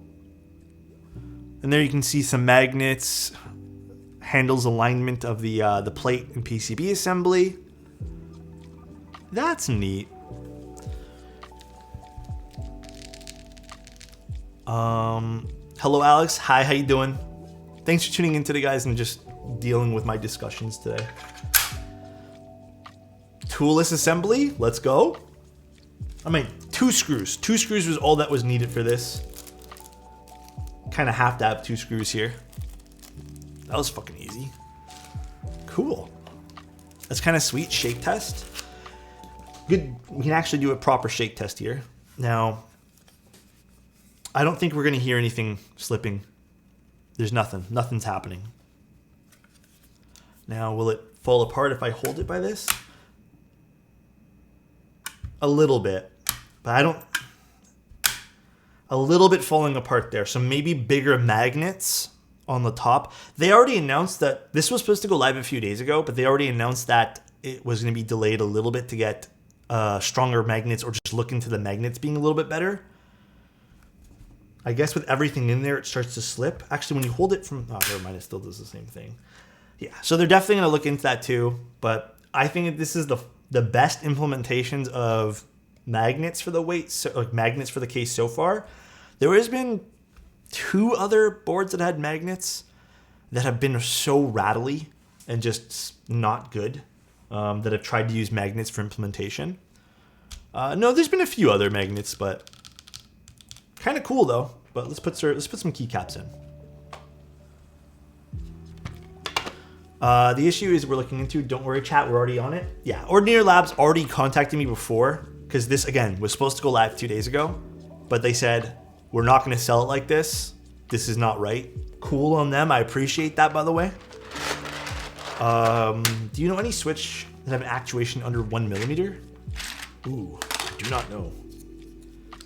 I feel like that's something that is not really up my knowledge alley.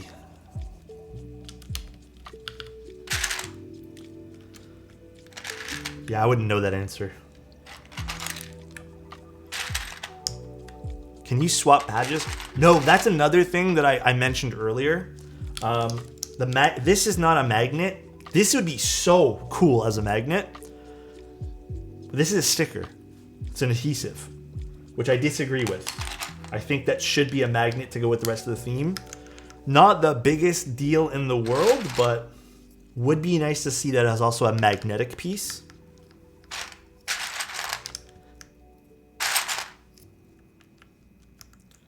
But I have to give it to Ordinary Labs here.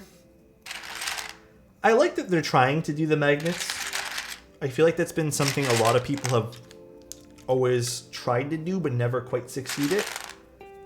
And if they're going to go back to the drawing board and fix this, I am down to see how this ends up turning out. Price point is $350, I believe. So not too crazy. It's not too out there for being an in-stock 65. The anode is very nice. The machining looks very, very well done too.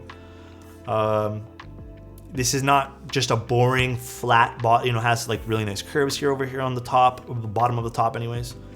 So pretty nice.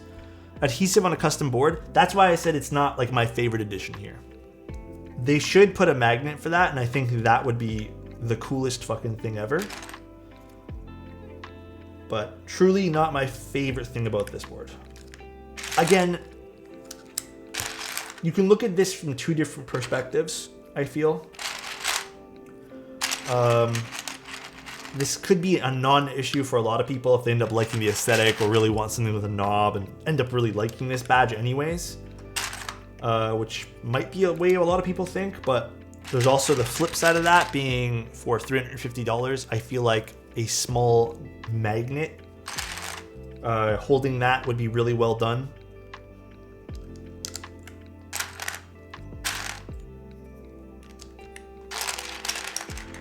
I was literally thinking about buying Dracula extras. Thanks for showcasing it. Hey, no worries. It's a very pretty set.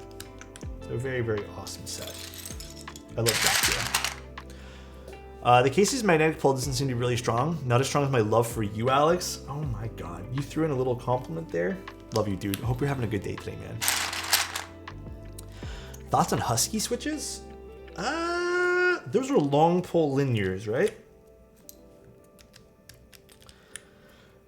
I can't really remember how much I liked Huskies. I believe they were pretty good. I want to say... Ooh, dude, I just caught that. Look at my spidey senses. Whoa. Wrong color pipe key here. I'm trying to go with... Oh, man. Where'd I put my switch puller? It fell to the ground, right? Oh, it's right here. Any thoughts on boards of the same price range? Oh, Quest, I honestly have not really been thinking... Can you DM me that question? I can't really think of it on the spot right now. Honestly, if you already have both of those boards, though, I don't know what else to even recommend you in that price range that's going to be as good or even alternative to that that's just as good quality. It's a very narrow price range as well. I need to get new caps for gaming. Have Dracula on my gaming board. I need to get some other keys shined to my WASD. You want them to be shined? I think they would look good shined though.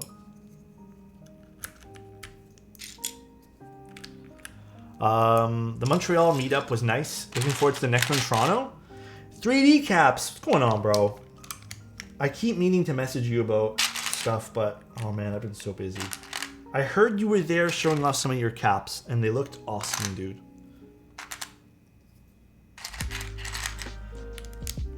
I saw you post on the Avalon switches and want to know what you thought of them. They're in this board here. I've been liking them. I don't think they're truly anything, you know, game changer sound-wise. They sound good.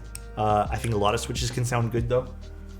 So in that sense, I wouldn't buy them just on that premise. However, someone pointed this out to me yesterday night, and I didn't even think about this. What's interesting about those diamond switches is they might actually solve, because of the way the mold is for the top housing, clearance issues that some people might have faced with south and north facing switches. So, you know, clearance for the keycaps there. So that could be one really good thing that comes out of that particular mold. They're pretty though. Like if that matters to you, if your overall aesthetic of your keyboard really, really matters, and you want to keep something like a very themed kind of layout, they're super pretty. This bottom row layout is not it. I actually don't mind this.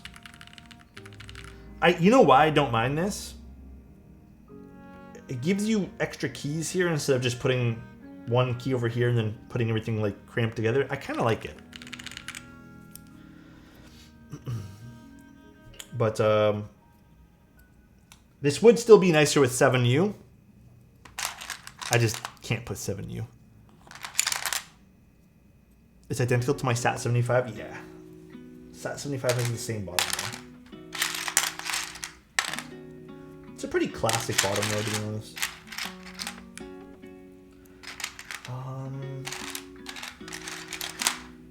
0 key, 0 key. There we go. 3 1Us look a bit weird. Maybe because I've just been exposed to 3 1Us quite a lot. It doesn't really bother me none.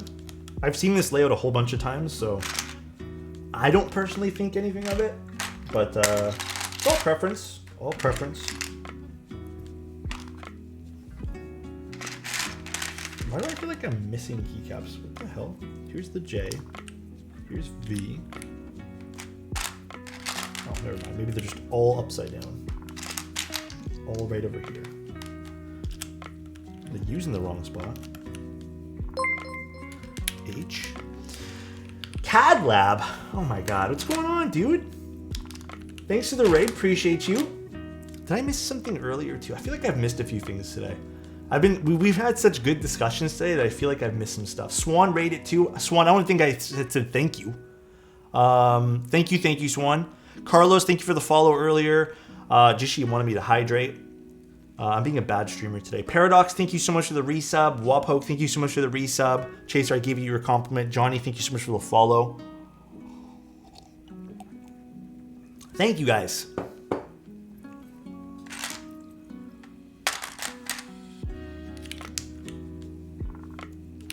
What am I missing? I? Feel like throw that to the side over here. And then an escape key. I feel like I kind of want to put an artisan on today's keyboard. Should I put an artisan on it? Let's put this here too. And then I need page up.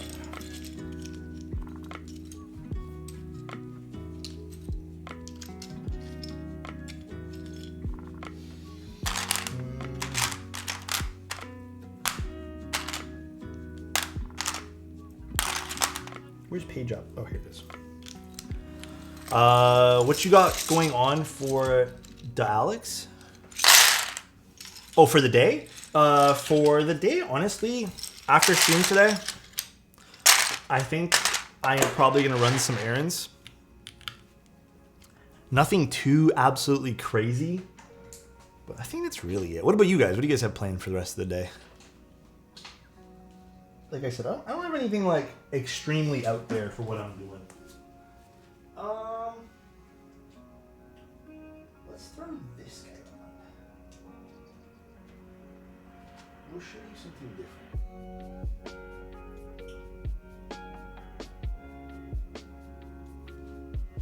I'm gonna throw this guy on. I don't remember where this is from, but it's a cool looking artisan. I feel like this will look good on it.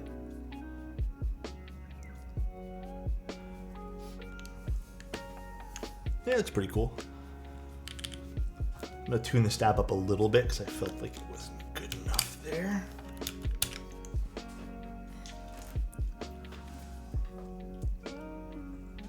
Oh, the Re65. Yes, that is from Nux Rocks. Yes. Couldn't remember where that one was from. I'm a big fan of metal artisans. That's all I have. I have very few resin artisans left. I like the metal ones more these days.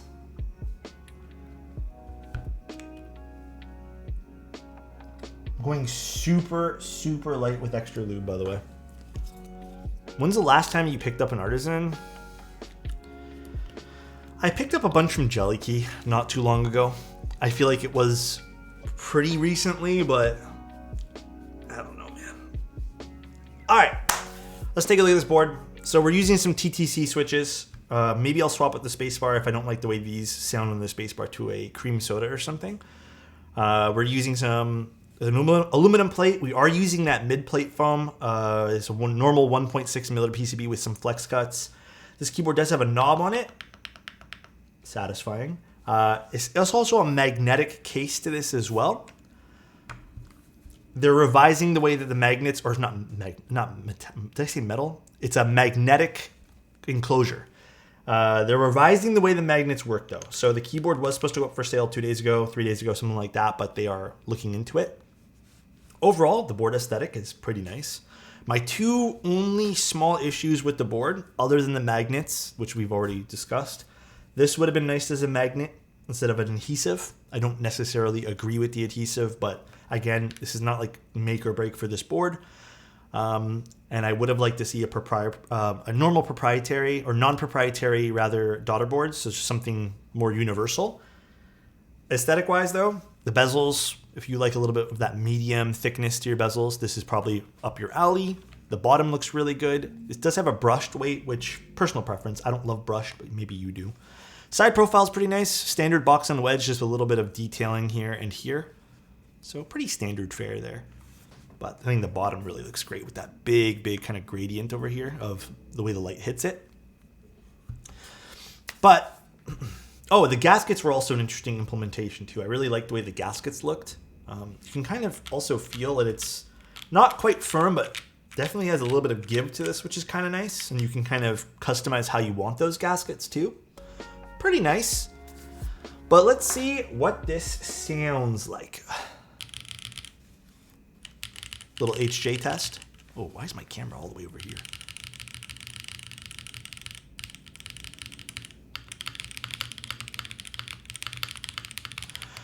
So really just, I know we only typed for 2 seconds. It thankfully doesn't sound like there's foam. It sounds like there's no foam in this, even though we did put in foam. And I'm kind of glad that it ended up sounding like this, but let's keep typing.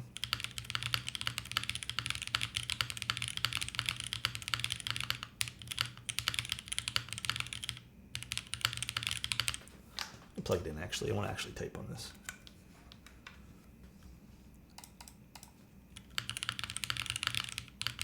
Oh, there is per key RGB in case you guys were wondering.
Mods sound really good. The arrows sound great. Someone mentioned the knob. I feel like the knob could sit a little bit lower. Maybe I just need to press it in a bit more. Maybe it's just me. Knob was just my fault. Alphas. So the alphas, to me anyways, and this could be switch dependent. This also could just be the way I built it. I don't mind these alphas one bit. I do agree with what Manic said. Like, you can slightly hear the foam, but it's not forward at all, which is great. I actually really like this spacebar. I do think this kind of falls in line with what I said yesterday, even about the Neo 65, where it's not quite as bright or like in your face as something like the Envoy or even like the Kaze, where it's a bit more high pitch. And has like that, both the bass and the highs, you know, but it's a more evened out sound signature, and that might be due to the foam in the center of it too. Now, assuming that they can get the magnets all fixed, even with the adhesive sticker over here for the badge, in stock 350, I feel like if this was $299, and I know this is a pretty big price gap, a big difference rather, not gap, $299 would have been a really good sweet spot for this.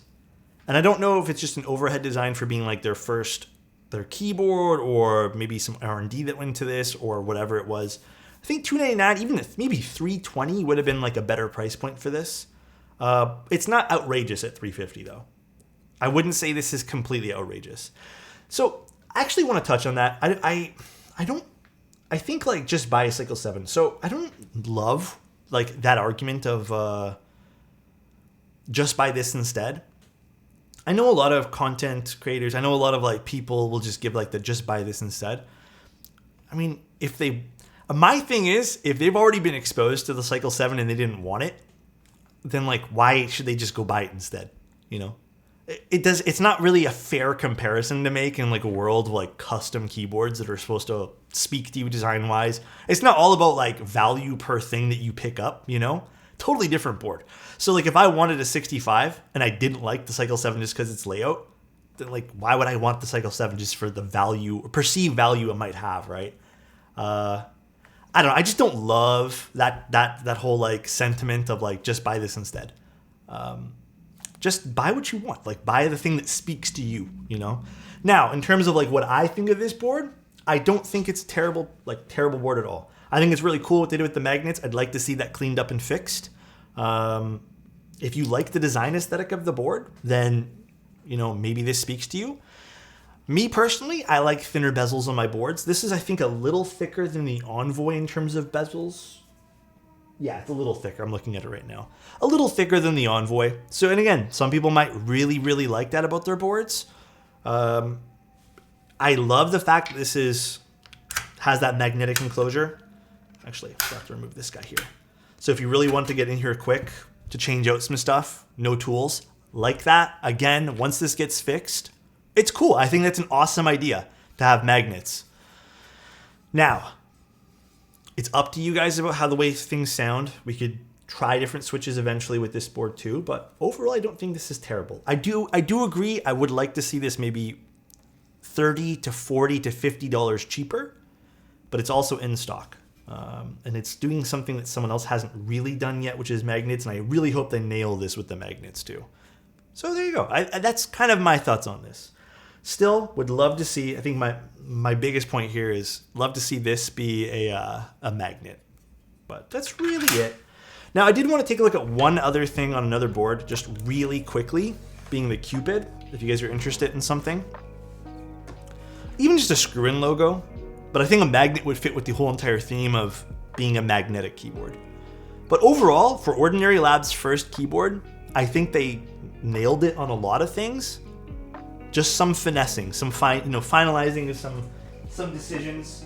But again, they didn't end up going live with this, which is awesome, because then they can revise some stuff. Ordinary Labs, thank you. Thank you so much for the 10 tier ones.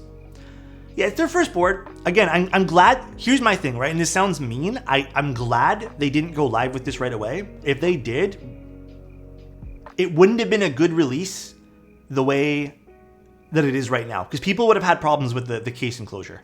I'm glad they're taking a step back to revise that. Maybe they can revise some other things. I don't know if they can or not, but I'm just glad that they didn't like jump the gun and be like, yeah, we need to sell these. So thank you, Ordinary Lab. Appreciate you, dude. Where's the Cupid? All right. Actually, this is going to be a good comparison. The Cupid has a magnetic badge. Oh, the cam link. Motherfucker. I died again, man. All right, it's going to come back. It's going to come back in 2 seconds. There it is. It's not the camera, it's the cam link. Okay, so the cam link actually has a magnetic badge. And this is an example, and they said that they did this for tolerance. This is an example of where a magnetic badge can go wrong.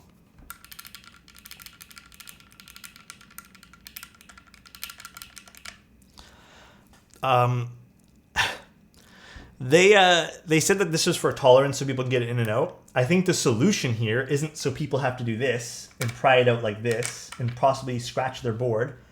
The solution would be to have like a small little hole in the bottom so you can push outwards when you're done with it, and then have the tolerance fit nicely so you don't need to worry about scratching your board. Right? That would be the better solution.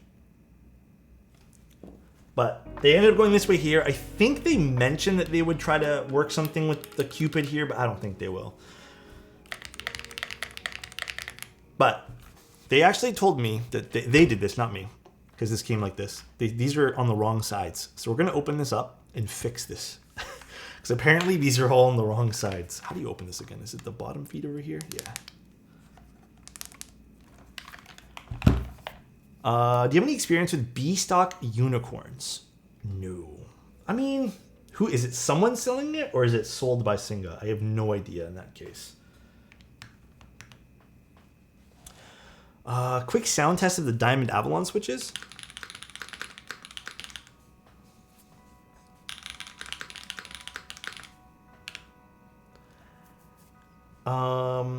How much did you spend on this hobby and keep stuff before you started making money from it? I'm not saying this just to sound humble, but my intention when I started doing streaming was not to make this a job. It was just because I was having fun streaming, and then it slowly became something that I was like, oh, I could like potentially move into this full time because people are enjoying what I'm doing. It just happened. I've told this story a number of times, and we'll do this as we disassemble. I'll tell you guys again. My entry into content creation was toxic and bad. Just so everyone's aware, there's bad sides to all this stuff. And like, if this didn't work out for me, this would have been not a mistake, but a giant money pit of like just bad decisions because I was feeling depressed. And if you guys want to know the truth of it, I started building keyboards. I only streamed for a few people because they wanted to see how I built something. And it was like some personal friends. I did start getting some traction, and I was sent one board. In the first year of me streaming, I was sent one board by Gray Studios. That was the only keyboard that I did not pay for at the time. And every other board that I purchased was like me. I purchased it. And when I tell you guys it was not a good relationship between me and my money, I worked a job that was paying me around 40 to 50,000 Canadian. So about 30 to 40,000 a year US, which is, I'd say, like a little, at least here it's like not quite the median, but it's like just about the median. Like it was like a normal job. When I tell you guys, like every paycheck was dumped into keyboards because I was like addicted. And then I was also going through things. It just made me happy to spend money, which was it's a toxic relationship to have. Like, it's not good. You shouldn't be feeling that way. And I ended up buying so many keyboard things because I thought me purchasing things would make me really happy. Being in this position that I am now, I will tell you that purchasing things did not make me happy. In fact, there are a lot of regrets I have, and I feel like I could have done things a lot smarter or more smart, whatever you want to say, if I had just taken a step back and like realized that, yeah, I was having a problem with retail therapy. So I don't think I am in the best position to give you that answer of how much money before you make money, because I don't know. I just feel like I'm the wrong person to talk to about that. But I will say this. This is, now that I've realized that like people and community and like there are more things that are more important now that I've snapped out of that like mental lapse that I was having. You know, hindsight's 2020, right? It's, you wish you knew, but you didn't. Now that I'm in a better position myself, mentally, not financially, mentally, I realized that the way that I entered this hobby was very bad. It was just me spending every dollar that I had just to do keyboard stuff because it was like making me happy. And it wasn't about streaming. It wasn't about like me taking pictures of things, because that came later. I just didn't know what else to do to make me happy. I had lost interest in like my photography. I'd lost interest in so many things. I was working a job that, so many long stories with that. Like I had switched careers and like I had moved into other stuff, and like I quit a job that was my dream job. And then I ended up working at Best Buy for like a year at minimum wage when I was like 26, 27. And that's kind of when like I started getting into keyboards, was that like beginning of end of Best Buy era. I was already feeling a little bit better than when I like had my like, whew, I am done with everything. Let me just go work a retail job. Which is nothing wrong with, by the way. I worked retail for God, like 8-9 years of my adult life. I love retail. I feel like everyone should work retail at least 1 year. But yeah, again, not healthy the way I entered. I think I'm in a better spot now. I do this full time, but if you guys want the honest truth, streaming is extremely difficult to sustain a life off of. I do work for Novel Keys, and I do have other things that I do on the side still, like some stuff out of keyboards. And to be completely honest with you guys, if we do the math, even right now, thank you so much, Juice. I appreciate the 10, dude.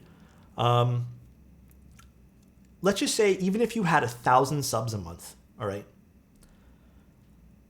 Even at 1,000, which is really high, which I don't currently have, but if you had 1,000 subs, you'd make roughly $2,500 a month. And if you do the math, if we were to open up a calculator right now, let's open up a calculator.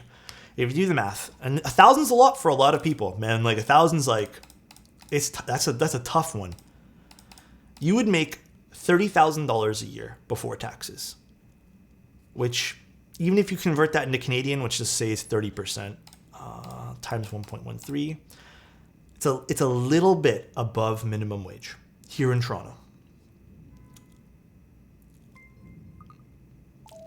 That is 1,000 subs is insanely tough to get.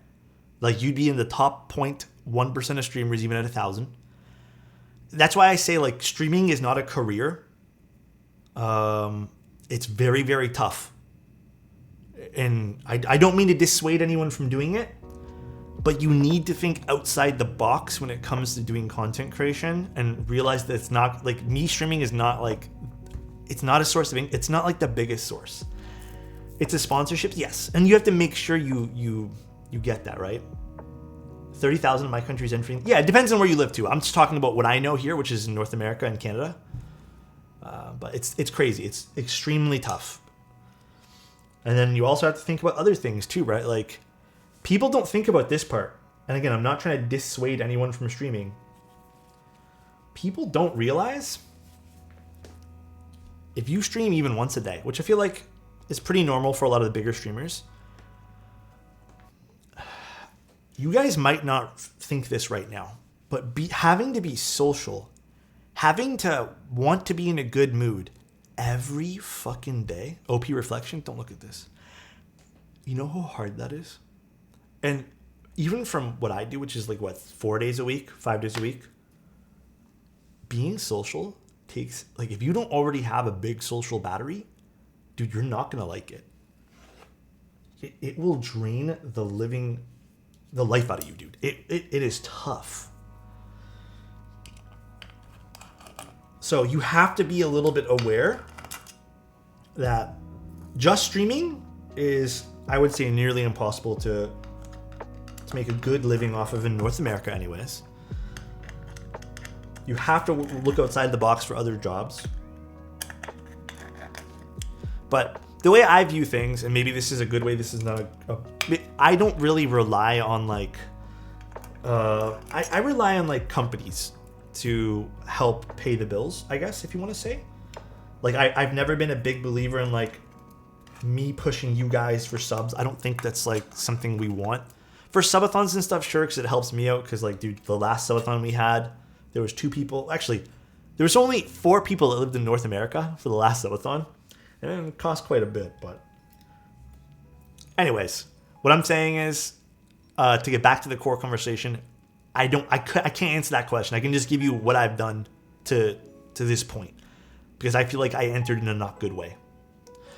Really quick, this is how you're supposed to install this. Apparently, you're supposed to go like this, which I also think is, I don't even know how they expect me to do this. I feel like my way was easier. You're supposed to do it like this and put the cover back on this way. Let me just take it off here.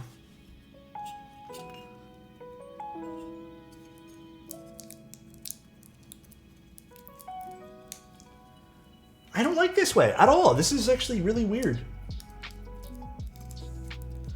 The Cupid's still a cool board. I think this is already in group buy. I just don't necessarily agree with the way that they're telling me to install it versus the way that I installed it.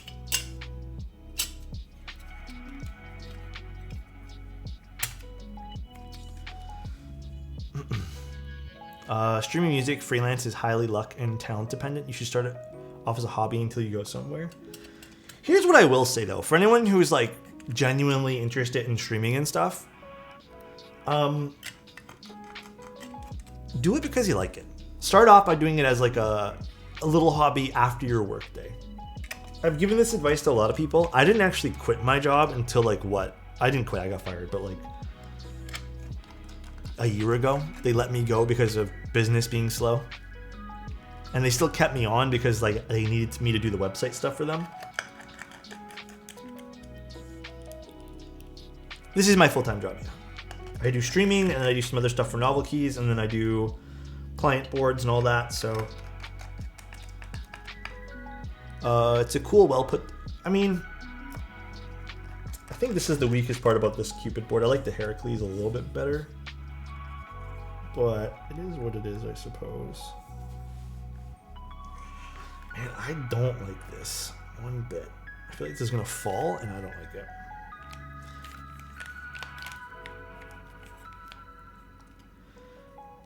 I see how this is a little easier for maybe this. You don't have to stuff the wires in, but definitely assembling this case is awkward. I guess you really don't need to put this in until the very end though, huh? Okay, so I guess you could just do it like this to start. Is this on the bottom or the top? Top, so this gets flipped around. I was answering to chat's Sonic question though. Oh, my bad, FR. Now you can tighten up that GST. Yeah.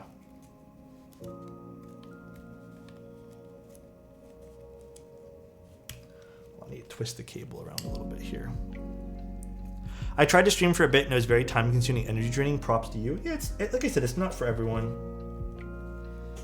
Streaming could be like the best thing for some people, and then some people like can absolutely feel like it's like the worst thing they've ever done in their entire life.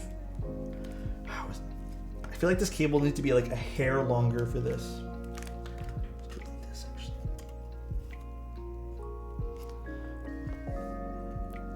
Looping up some. Oh, I don't even know how to pronounce that switch.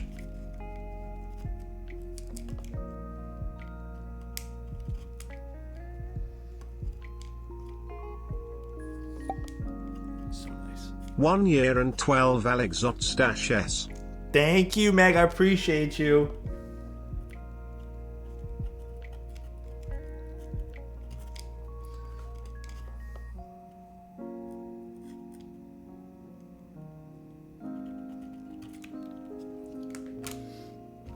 Little awkward. I still think the installation of this is still a bit awkward, but I can see how this could be a little bit easier from this direction.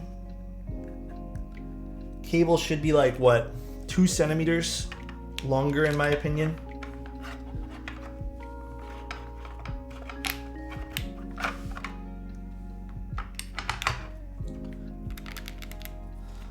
But a little easier. Pen pop? Okay. I got you. Oh shit, I forgot to do one thing. Hold on, let's take the top case back out. They told me that they installed these guys backwards, so we need to flip these around too. Let's do a pen pop first.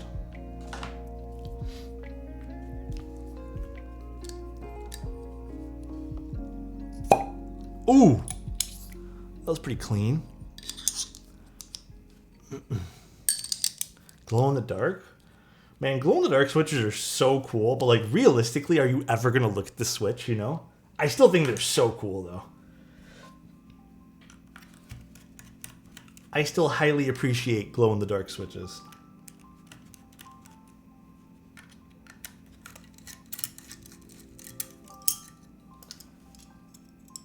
What the? So interesting. It's like 2 pieces. There's like a plastic piece. I don't know if this is plastic or metal. Interesting. Very, very interesting. And they got like another piece underneath. That is so weird. Why are there so many pieces for this? Oh god, these are awkward to get out.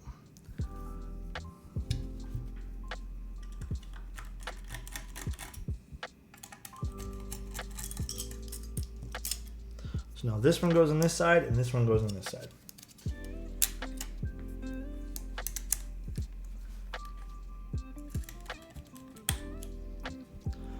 Phillips screws, yeah, I don't like the Phillips screws in the Cupid. But, I mean, I don't think you're really supposed to ever swap these out, so I don't hate it being there, but I mean, how much does it really cost to put in a better screw just in case you did need to take this out for some reason? How much would that realistically cost?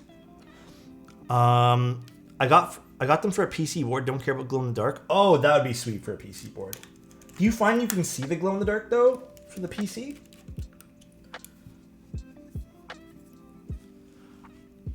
I love the Space 65 3, but did not understand why it was so expensive. The Space 65 was 3-piece construction, right? If I recall, that particular version of the Space 65. I could be misremembering, but I do think it was 3 pieces. Usually that means more machine time, so it ends up being a bit more expensive.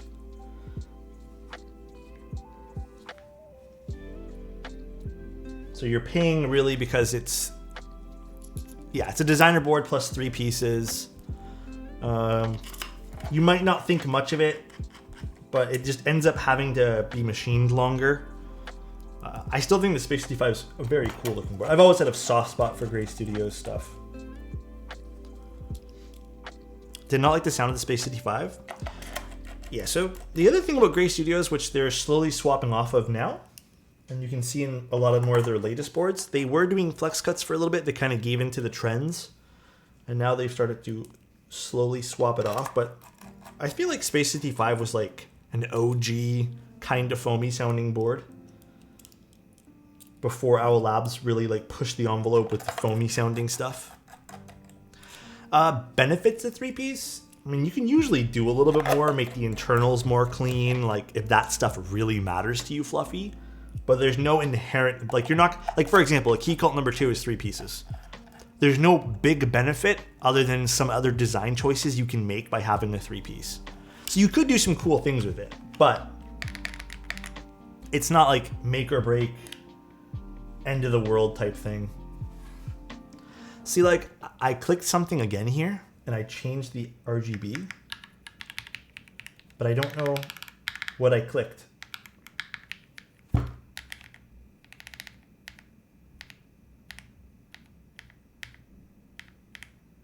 Oh, now the RGB is changing colors. Okay. RGB on this is actually pretty cool. Cool. We fixed it up. We got the side pieces in correctly now. I still think the Cupid's such a cool looking board though. Like realistically, super cool looking. If you guys like this kind of shape and like having these cool designs on the side, Cupid might be something to look into to purchase.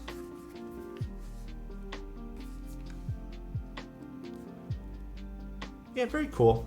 I'll probably give this one here away eventually too, guys. Reminds me of the Gen 2 a little bit, yeah. This is definitely more of a foamy one.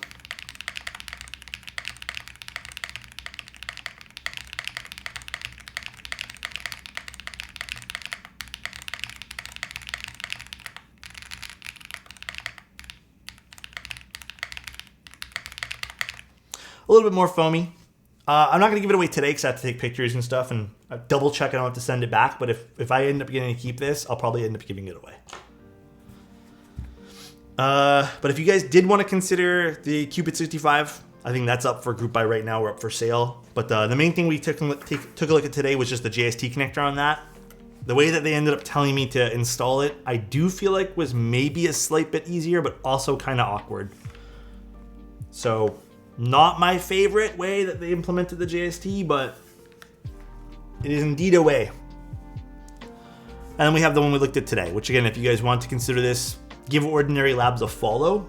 The keyboard's not for sale yet. They went back to the drawing board due to some stuff that they, I think Tim also criticized the whole magnets. So they're taking feedback and they're redoing some stuff on this. So if you guys did want to consider the Ordinary, give them a follow.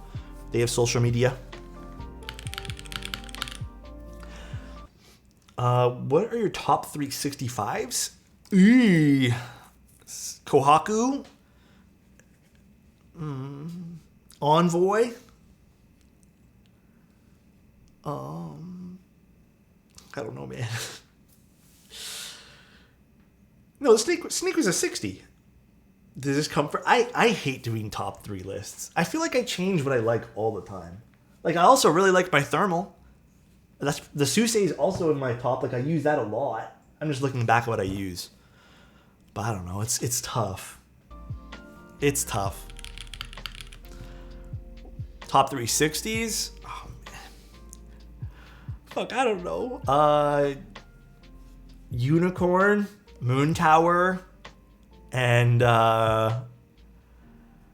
derivative. But I don't have my derivative yet. Top 3 Teha memes? Ooh. Top 3 Teha memes are redo. And then Teha dying to Angel in CSGO to 360 no scopes twice, then taking 2 months off of streaming because he was so petrified at what happened. Also a great meme. And then third best Teha meme, probably him being a new streamer is a great meme. I would put him being 49 years old, but that's not really a meme at this point here. But I think that's really it. That's my top 3 Teha memes. Redo is classic. 360 no scopes also classic. And new streamers great. Because he's actually 49. Yeah, well. Teha Pipes is a good meme. I feel like it's a good meme, but I don't think that makes top 3, you know? It would make top 3 if you actually post it there. Can you tell the new streamer story? Did I have a story to go with this? I don't remember now.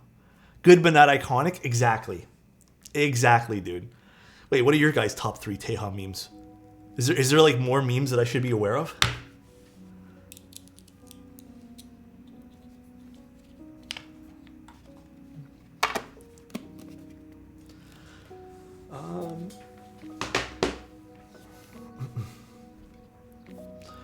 There's only one in this new streamer meme. Nothing beats it. Yeah, I guess. I guess a little bit. Top 3 Alex memes? I've got no memes, man. I'm not that funny. When Teha said the Envoy sounds better than Unicorn, great meme. How is that? Wait, how is that a meme? That's an opinion. That's not a meme.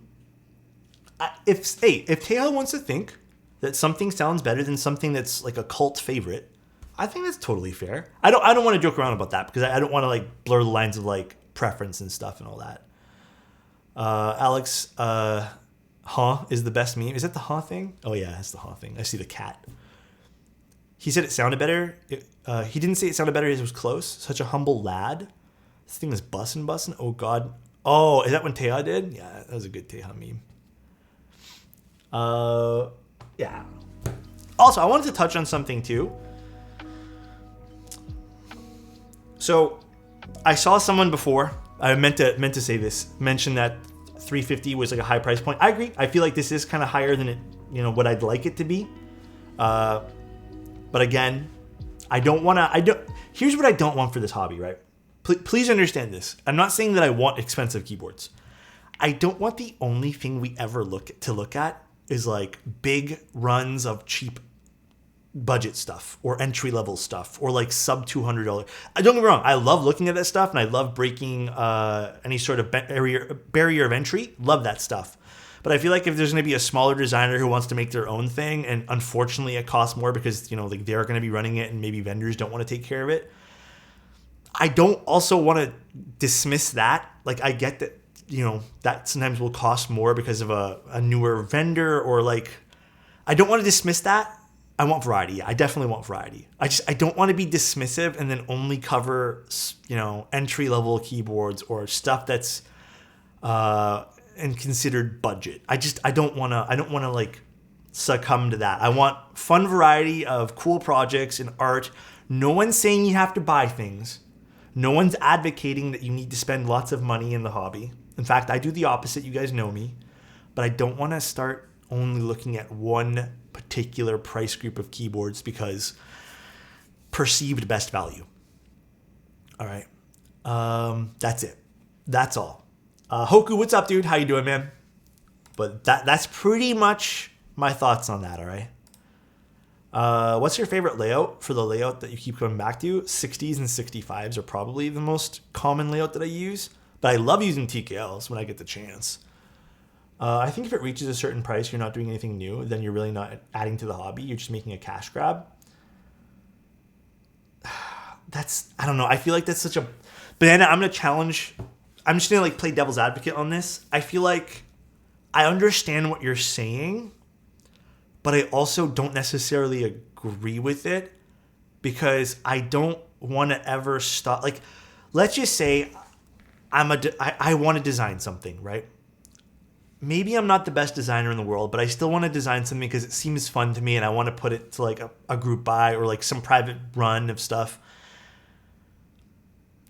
Does that make my keyboard, even though it wasn't anything special, does that make it any less important to the hobby or make it any more important to the hobby? Maybe not. But like, I don't want to ever tell people that like you shouldn't design, like you shouldn't try something because we might not deem it important to our hobby. Right? Like, I don't want to start doing that. I feel like that's just being kind of gatekeepy at that point there too. And to label as like, well, since you're not good at designing and you're pricing it this way here, it's obviously you're doing it for money. I would argue making a proto and show people what's special about it. You said it yourself. Please don't do group buys if you're trying to make. Oh wait, if you aren't trying to make a bit of money. People don't do group buys if they aren't trying to. Oh wait, well, here's the thing, right, Banana? Even if I put it for interest check and group buy, we're talking about other people's opinions for the board. And if there's no interest in it, then the group buy is not going to do well anyways. Right? So for us to go through, and I'm going to be honest, the way that our current group buy system is, like going through Geek Hack, I'm not the biggest fan of some of the criticism on Geek Hack. There's still a lot of very ignorant, angry people on Geek Hack. Right? So if something goes for sale, let's just use, I don't know, let's what keyboard can we use as an example? Let's use the Class 65. It's on the floor over there. If the Class 65 goes up for group buy and no one buys it, that means there was no interest in the project. That's the way that I feel like is a great way to gauge interest too. Is your product doesn't sell, guess what? Probably don't sell the product. I don't know, man. I feel like it's very like I don't want to ever stop people from trying things just because we want to deem it as a group buy. I don't know that person's thoughts or anything like that. Gaming accessories are for sure more of a cash grab rather than people designing their own boards. Here's the thing at the end of the day, right? Here's the thing. I want everyone to participate. Don't get me wrong. I really want that. I want everyone to enjoy what they're doing. I want everyone to have fun what they're doing. But at the end of the day, could you guys truly sit down and say the keyboard that you're using changed your life? And I'm not trying to meme. I'm trying to be serious. At the end of the day, I can go to the store and go buy a Dell keyboard for $15 that does the exact same thing as the keyboard that I'm using, like the Kaze. So, technically, by that logic, I feel like all of this stuff is a cash grab. They're all luxury goods, whether or not someone put 100% effort. And you can tell when people put a lot of effort. But, again, not everyone's a high-end artist. Not everyone's like, I don't know, man. Especially when the Cycle 7 exists for a fraction of that. Man, I don't think the Cycle 7's anything like, and if we're going to talk about just the Cycle 7, because I feel like that's been coming up a lot lately, I really don't think the Cycle 7 is anything like groundbreaking in terms of what's in the board. Truly. The Cycle 7 is a good board, but it's just what everyone's been asking for the last like year and a half that they finally did. Sort of. I feel like maybe not a new floor. It's like the floor that's been there that had the lock on it that was just like, no, you can't get in here. That's the floor that the Cycle 7 is. Keyboard didn't technically change my life, but the hobby did. Yeah, exactly. Cycle 7 was no flex cuts, easy to build, and Looks okay. I don't think the Cycle 7 is anything great looking, to be honest with you. I think it's like okay looking. At a good price with some good stuff in the box. And it sounds good. As a Matrix fan, I can't see myself buying a TKD. It's totally fine. Maybe it's finally a menu listening. Yeah, it's finally like people listening. And it's kind of, remember when the QK80 came out and then I was like sort of upset up like, hey, I don't get choices with my PCB and I'm probably not going to buy this personally, and people took offense to that, and then they listened and the QK80 got a non-flex cut PCB, and apparently a lot of people bought that. So it's just people listening to what people want finally, right? I feel like cash grab just means you're very high profit margins, but hey, process of making my own keyboard is a fun hobby. I also don't want to demonize making money, because at the end of the day, like if a business wants to be profitable, like if I feel like this is such a touchy subject for the keyboard community as well. Like I feel like a lot of people don't want to see vendors succeed, right? They don't want to see designers succeed. They want everything to be as close to like cost as possible, which I get as a consumer. But then how does the business do more things with projects and stuff? So it's like a weird gray area. And again, I don't want to demonize making money, but obviously like you want to have this balance. So I don't know. Listen, I just personally don't think, I think there is very obvious, if you want to call it cash grab group buys. But again, I don't also want to label anything that I don't like personally as like a cash grab, because I feel like that's not conducive to like a good environment of like trying new things. Does someone just wanting to participate, regardless if it's something new or not, right? So, again, just having discussion with you guys. You guys can disagree. I don't care. It doesn't matter to me none. Discussion is good, but sometimes debating veers into the territory of being dismissive of certain people's opinions and preferences. Yeah, exactly. People should make money for the labor and hours they put into good work. So, yeah, I agree. People should be able to make a few dollars off of things and succeed and do well. And overpriced boards. I agree with what Nev said. There could be something that seems cool. Like, I personally think this is cool. I like the idea of having magnets. It's fun. I do agree that I think I would like I said at the beginning, I feel like this at a $300 price point would have been better. But it's not. And I'm not the one in control of that. And if someone deems that they can want to spend their $350 that way there because it speaks to them, I'm not going to stop them. Just because there might be something that, to me, might be better value, right? Stuff like Cycle 7, all the Zooms, QKs can't really be compared with price-wise. They're pumping out almost unreal product numbers. That's also very true, Asley. I also agree with that. Bigger companies can produce more items at less price, so I get that too. I wonder how much of GMK is actually cash grab. Like, how much does it really cost to produce some plastic caps? I don't like the term cash grab. I don't like it, because GMK it's not cash grab. They're making products that we asked them to make. Is that really a cash grab though? Regardless of how much they're making, we asked them to make it. I don't know if I agree with the word cash grab there. I don't know, man. I think there's been like so many, like, dude, there was, 2 years ago in the hobby, I'll say this. I know we're veering way off topic of keyboards, like me building boards. 2 years ago, there was a debate that I got into with a small portion of people. But I do think that this is actually a large number of people who think this way, where I had posted something on YouTube and someone told me that they could literally make the cost of machine, the cost of materials. They looked it up, and there's no way keyboards should cost more than $80, and how everyone in this hobby is an idiot. And there were people agreeing with this guy. And some people just don't agree and don't think that experience, knowledge, they don't think that working time, they don't value any of that. They just see things as raw cost. They see things as well, I can go buy metal at my local scrapyard. And there's a large number of people like that that don't ever want to pay for any labor, any sort of anything. They just want raw cost of material, right? And that's also been a big thing with keyboard people. I hear this so often. It's just I wonder what the raw cost is. Why do you even if you got that number, are we going to devalue the time? It's like designers, and I'll also say this. It might take me an hour to edit and take photos of a picture of a keyboard. But like I've practiced my craft for X amount of time, really long.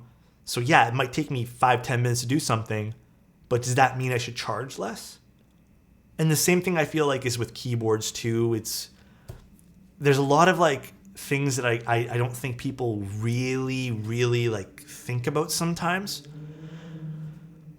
And again, I'm not trying to say this is like low effort should be rewarded. It shouldn't be rewarded, and it doesn't get rewarded. I don't even remember the last time a low effort keyboard really got pushed out and everyone was really happy with it.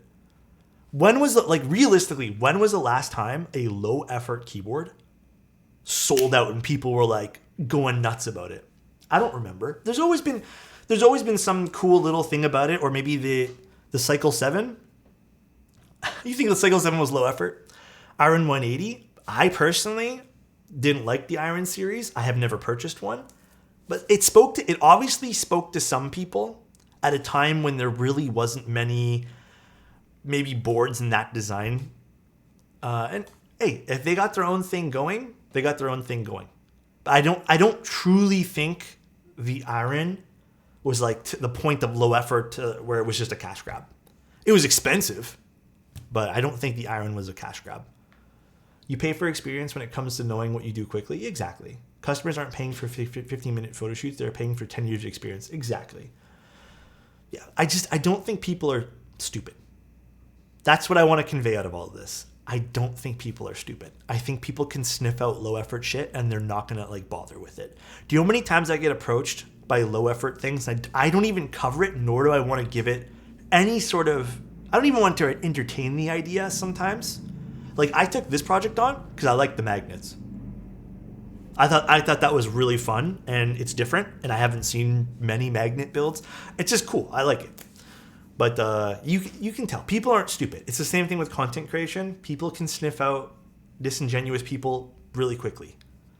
It's the same thing. My IEMs are Campfire Andromedas.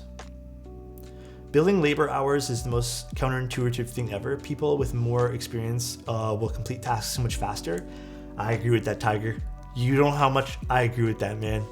Same thing goes with like working for people and then suddenly you're good at doing what you're doing and then they just flood you with work.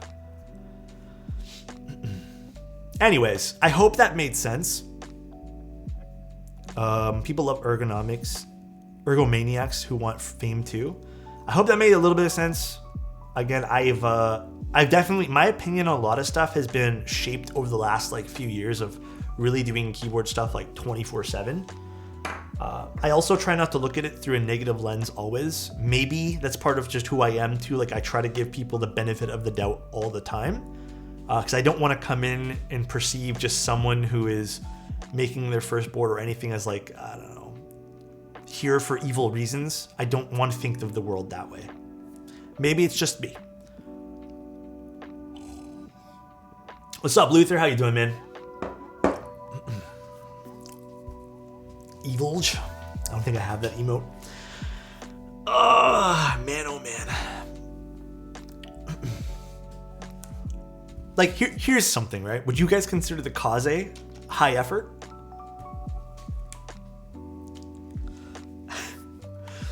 Right? Like, the Kaze is nothing.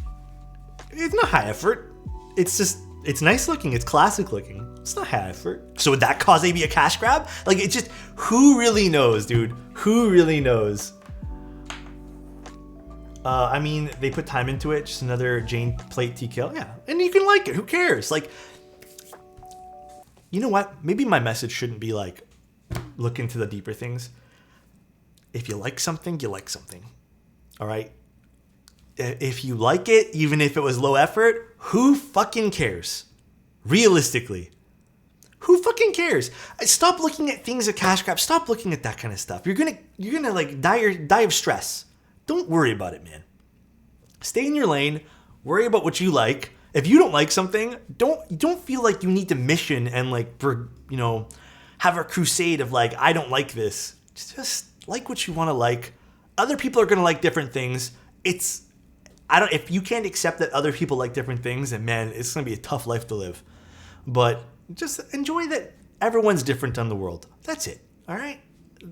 Maybe that's the actual message I'm trying to preach, but I'm kind of losing myself in my whole speech here. But that's it. Preference. Yeah, exactly. I don't get why everyone's so concerned about every other project in the world when they're not even the one buying it. You know what I mean? But I buy Matrix, so I can't really say much. Matrix is still cool products, though. You know, someone thinks in a picture is just accept it. It's true. My studio display is a cash grab. Mine too. I just like what I like. You know? Anyways, that's pretty much the stream today. I don't know what button I'm clicking here. That is pretty much our stream today. I hope you guys enjoyed it. I think we had some pretty good discussion. Shut up, Alex. I hope we had some pretty fun discussions. I hope you guys enjoyed the keyboard build. I hope, it's another fun stream today. No lie, it kind of got heated in here for a Sunday. Do you think it got heated? I don't think it got heated. I feel like everyone was very respectful. Very, very respectful today. Appreciate being able to talk about these things without everyone going up to each other's throat with a knife, My personal crusade is to get more Greg-like keycaps for Shrek. Oh, God. I thought it was a good conversation, to be honest. Thanks for the stream and have a good rest of your Sunday. Hey, guys, thanks for tuning in today. Always appreciate you guys being here. Always appreciate having civil adult discussions. Ever drink Baileys from a shoe? Oh, aren't those called shoeies or something? Those are gross, man. I don't think I could ever do that. No, thank you, dude. I am not into that kind of, I don't even know what you want to call it. That is not for me. As close as you can get to Bailey's without getting your eyes wet. Back to civilized discussion? Yeah, I know, for real. No worries, Ordinary. Have a good one. Looking forward to see the changes you make with the keyboard. I think it's a cool concept. Would like to see what you do next with it for sure, dude. Call it flavor? Come on, bro. What are you doing in my waters? What are you doing in my swamp? Quote from Shrek. Alright, guys. Enjoy Marshmallow's stream. I'll talk to you guys tomorrow. We're streaming every day this week. I hope you guys aren't sick of me today. Every day. There's not a single day we're going without a stream this week. Every day. I hope I can do it all. I'll talk to you guys soon. See you guys tomorrow. Love you guys. Get some good rest. Enjoy the rest of your Sunday. And goodbye, everybody.